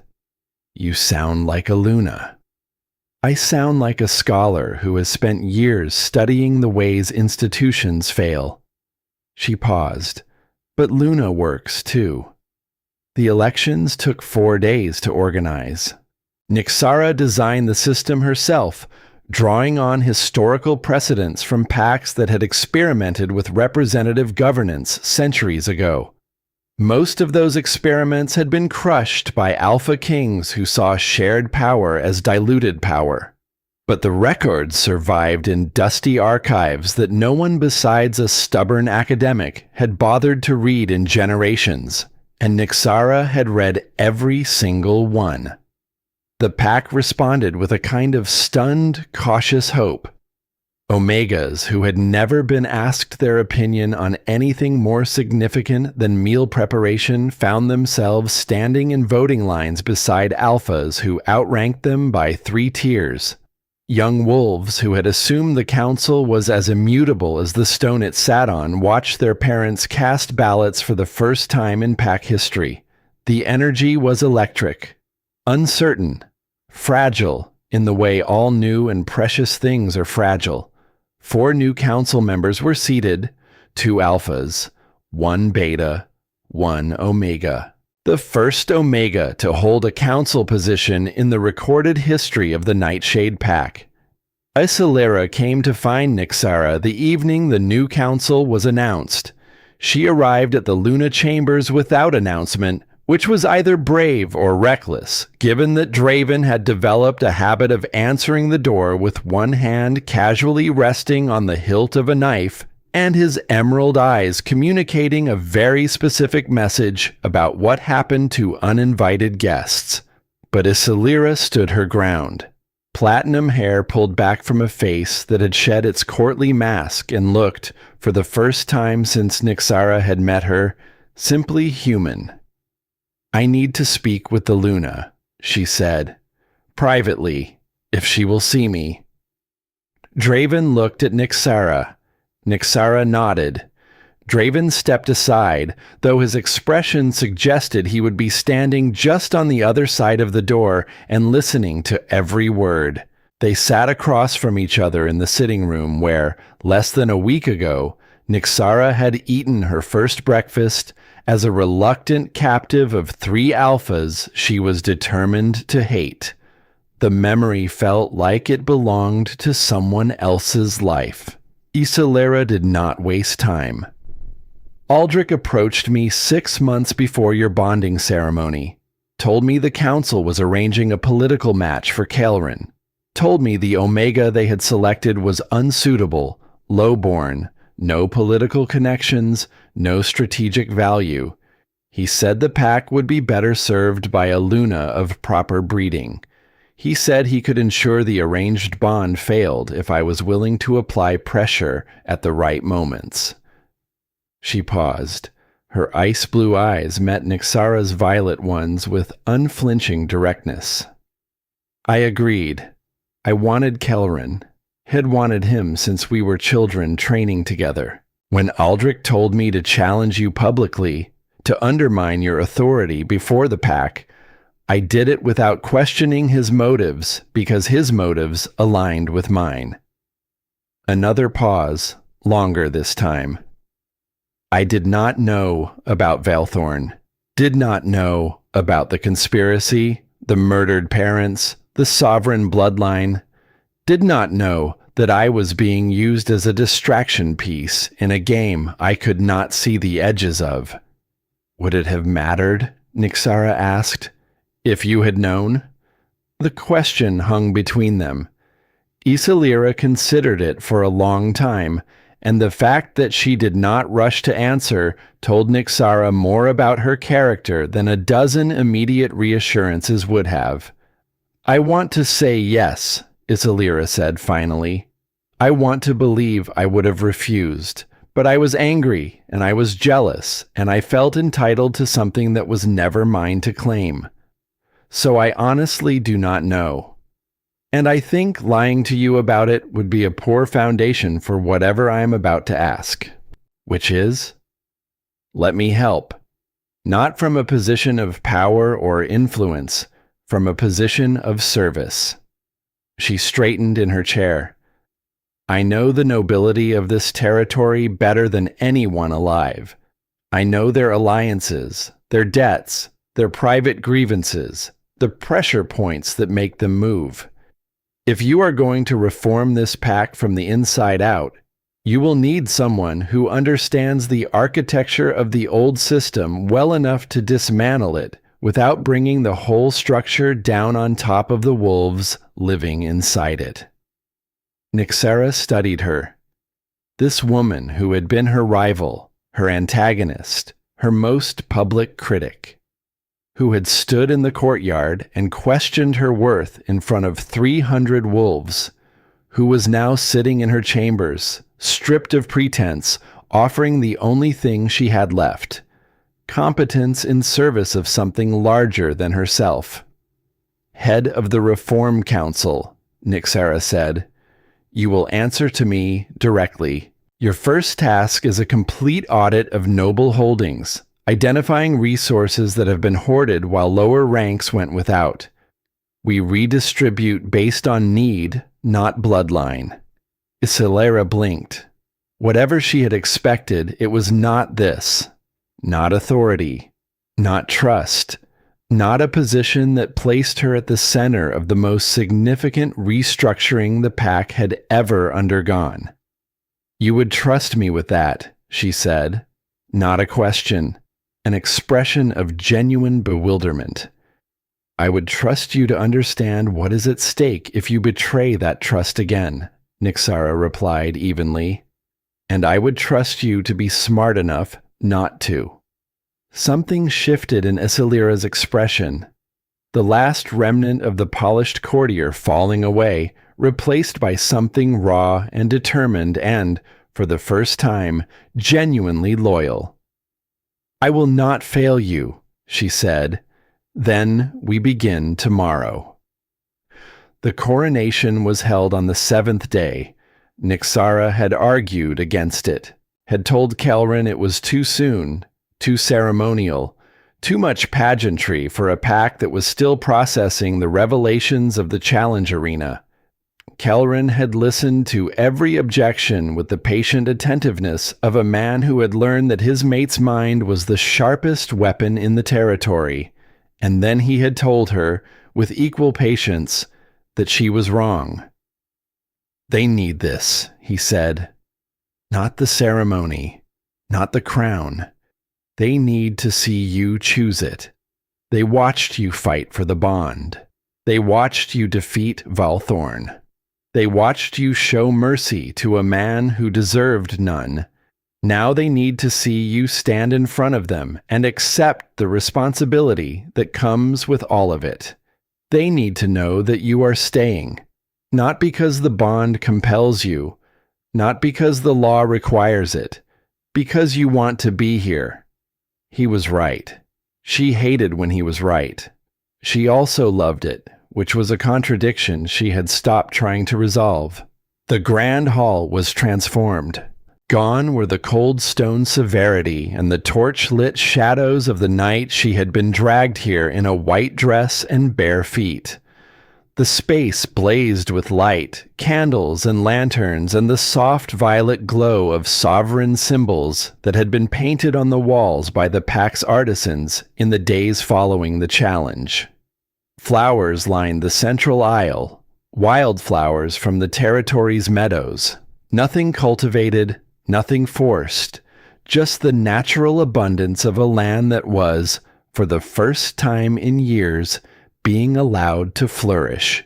300 wolves filled the hall, every rank, every age, families holding children on their shoulders, elders leaning on canes, young wolves standing on tiptoe to see above the heads in front of them. The Omega, who had just been elected to the council, stood in the front row, tears already running down her face, and the ceremony had not even begun. Nyxara entered alone. She had insisted on this. No escort, no entourage. She walked the length of the hall under her own power, in a gown of deep violet silk that moved like water and caught the light like a living thing. Her sovereign marks glowed softly on her skin. Her eyes burned with quiet, steady purple fire, and around her neck her mother's pendant rested against her collarbone, warm as a living hand. Halfway down the aisle, she found her mates. They stood to the right of the central platform. Not on it. Beside it. 3 massive figures dressed in the formal attire of their respective roles. Kelrin in the black and silver of the Alpha King. Draven in the dark green of the pack's military commander.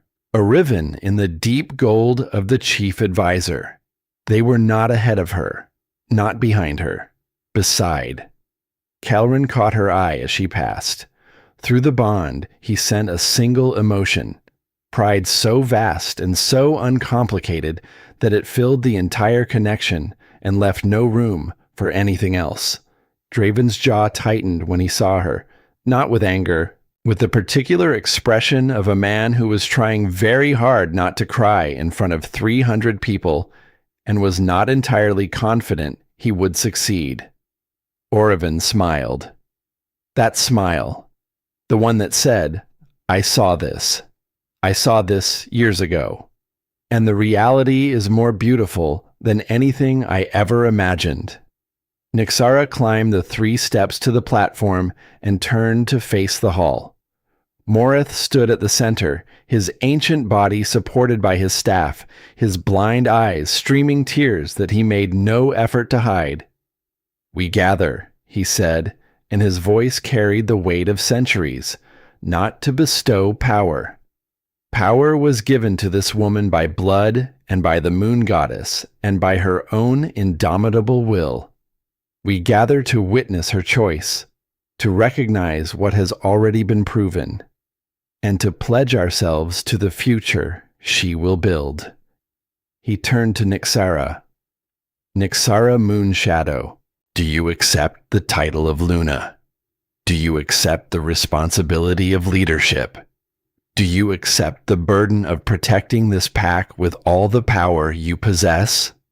"I do," she said, and her voice carried to every corner of the hall, clear and certain and warm. "With the understanding that leadership is service, that power is protection, and that the pack I lead will be one where every wolf has voice and choice. Kelrin, Draven, and Oriven Nightshade, do you accept this sovereign as your mate, your Luna, your equal in all things?" 3 voices answered as one. "We do." Morath lifted the crown. It was not what Nyxara had expected. Not the heavy, ornate thing she had imagined when she heard the word coronation.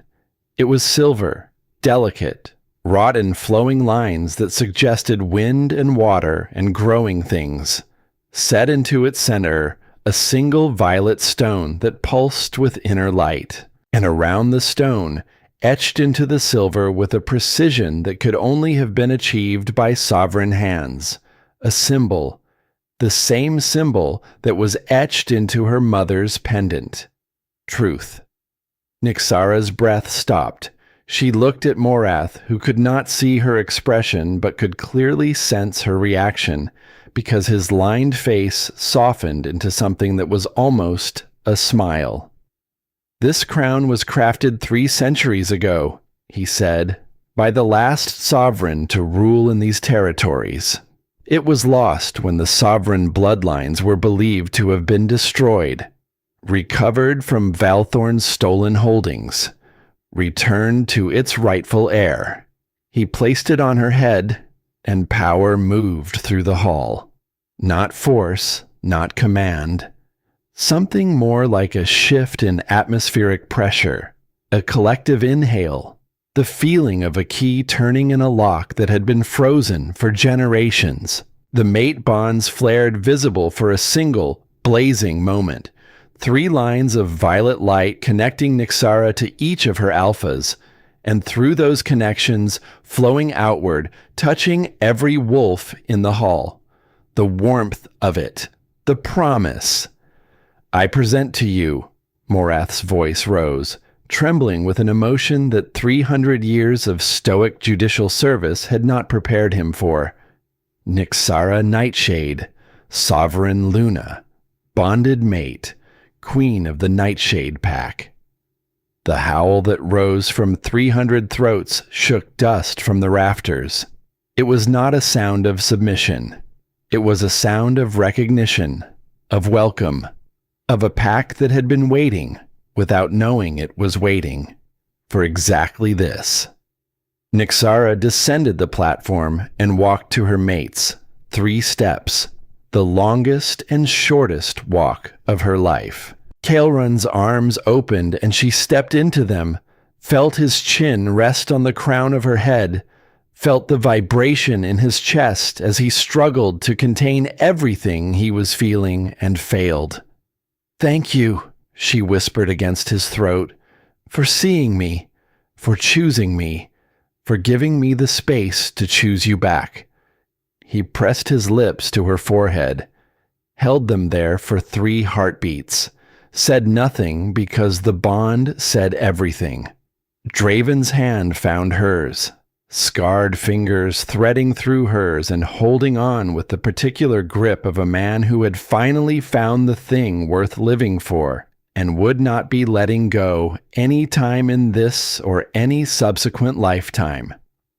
Orevan stood slightly apart, watching the 3 of them with golden eyes that shone with the steady, gentle light of a man who had carried a vision of this moment for years and was finally allowed to set it down.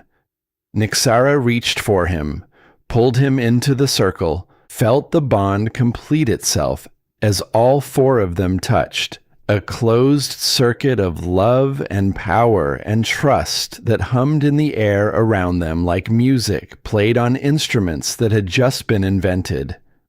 The celebration lasted until dawn. Nyxara danced with wolves she had never met, received blessings from elders who had been governing since before she was born, listened to young Omegas tell her in trembling voices that they had never imagined someone like them could stand on that platform. She held each of those conversations like something sacred, because she remembered what it felt like to believe you were ordinary, remembered the locked rooms and the lonely nights and the absolute certainty that the world had no place for someone like her. The crowds thinned, the candles burned low, the hall emptied in slow degrees until only 4 figures remained, standing in the soft violet glow of the sovereign symbols on the walls. "One more thing," Orevan said.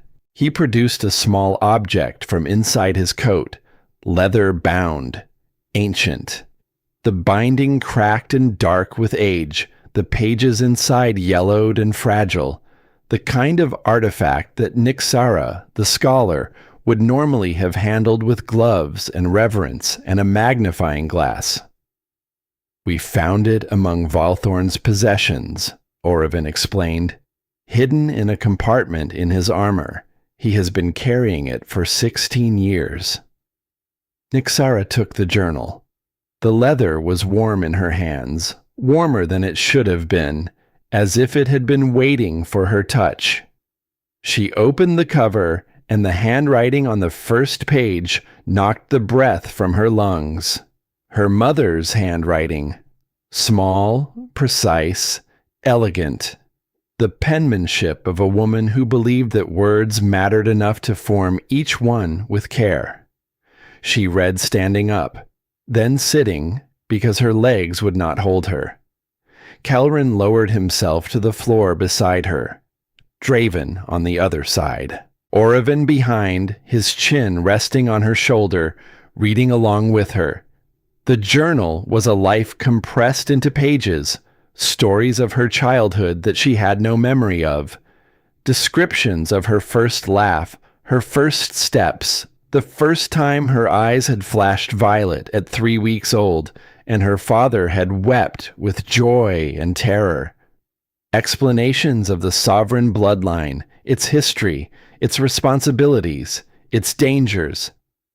And woven through all of it, a mother's love so fierce and so desperate that it bled through the faded ink like light through cracked glass. The last page was a letter. My dearest Nyxara, if you are reading this, then you have survived. You have awakened. You have become everything I knew you would be. I am sorry I could not be there to guide you. Sorry I had to hide you away, seal your power, make you believe you were ordinary when you were anything but. But I saw what Velthorn would do, saw how he would use you if he found you while you were still vulnerable, still unprotected, still without the bonds that would ground your power and keep it from consuming you. So I hid you in plain sight, gave you to a pack that would protect you without knowing what they protected. And I sealed your power with one condition. It would only awaken when you found your true mates, when you were loved and protected by those who would die for you, when the bond was real and chosen and strong enough to anchor the gift that I could not let Velthorn take. I knew the council would try to use you, knew they would arrange a political bonding, but I also knew that if the moon goddess deemed those mates worthy, if she recognized them as your true match, the seal would break, and you would be strong enough to face whatever came next. Trust your power, my daughter. Trust your mates. Trust yourself. You were never broken. You were never weak. You were never ordinary. You were waiting to become exactly who you were meant to be. All my love. Always. Mother. Nyxara closed the journal, held it against her chest. The tears came silently, running down her cheeks and falling onto the leather binding like rain onto earth that had been dry for a very long time. She knew, Nyxara whispered. All along, she knew you would find me, knew you would be worthy, knew I would choose you. And she was right, Kaelrin said. His voice was rough. His silver eyes were bright. About all of it. They held her. 3 bodies, 3 heartbeats, 3 bonds pulsing in perfect synchronization with the pendant around her neck and the crown on her head and the marks on her skin that proclaimed her identity to anyone who had eyes to see. They made their way back to the Luna chambers as the first light of dawn crept through the windows. The massive bed was waiting. That same bed that had been her prison on the first night, her classroom on the second, her sanctuary on every night since. Nyxara climbed in without hesitation, without stiffness, without the reflexive resistance that had defined her first encounter with this bed and these men. She settled into the center, the space that had been left for her, the space that had always been hers. Kaelrin lay on her left, his arm draped across her waist, heavy and warm. His breathing slowed to the deep, even rhythm of a king who could finally afford to sleep because the most capable person he had ever met was lying beside him. Draven curved against her back. His scarred hand rested over her heart, feeling it beat, counting the beats, memorizing the rhythm the way a warrior memorizes the terrain he has sworn to defend. Orevan faced her in the fading candlelight, golden eyes open, watching her the way he always watched her, with that particular expression that was equal parts knowing and wondering, as if no matter how many futures he had seen, the present reality of her continued to surprise him. "What are you thinking?" Nyxara murmured. "That you are more beautiful with a crown on your head and your mother's journal in your hands than in any vision I have ever had." He reached out and tucked a strand of dark hair behind her ear. and that I am extraordinarily lucky to be allowed to exist in the same timeline as you." She smiled, leaned forward and pressed her lips to his, softly, slowly, the kiss of a woman who had all the time in the world and intended to use every second of it. "Go to sleep," she whispered. "In a moment." His golden eyes flickered, went distant, his vision sight activating one last time, looking at something far away, something beyond the room and the dawn, and the immediate future. When he returned, there was a smile on his face, wider than usual, secretive. The smile of a man who had just been shown something wonderful and had decided with absolute certainty to keep it to himself. "What did you see?" Nyxara asked. Orevan kissed her forehead. "Something good," he said. "Something very, very good." He did not elaborate, did not explain, just closed his golden eyes, settled his arm over hers, and let his breathing slow to match the rhythm of his brother's. Nyxara lay awake for a few minutes longer, feeling the weight of 3 bodies around hers, the warmth of the bond humming in her chest, the pendant against her skin, the crown on the bedside table, its violet stone still faintly glowing, the truth symbol catching the first rays of sunlight and scattering them across the ceiling in patterns that looked like constellations. She had been caught pleasuring herself in the dark, and she had found her kingdom in the light.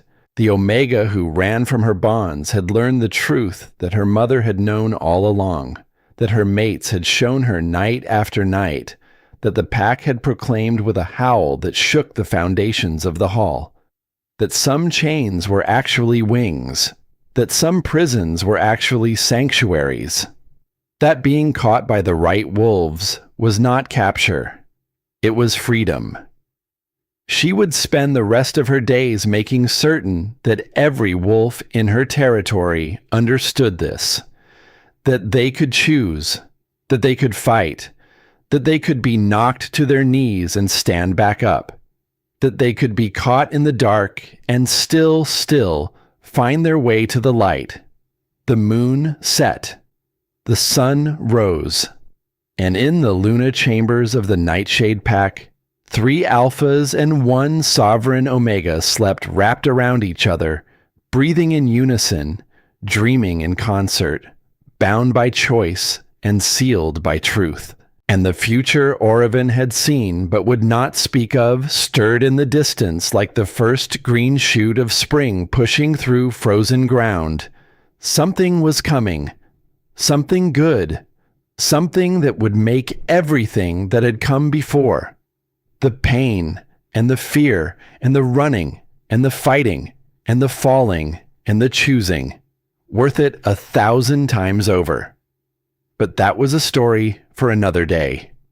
This one ended the way the best stories end, not with a period, but with a heartbeat, not with a closing door, but with an open window, not with the word finish, but with the word begin.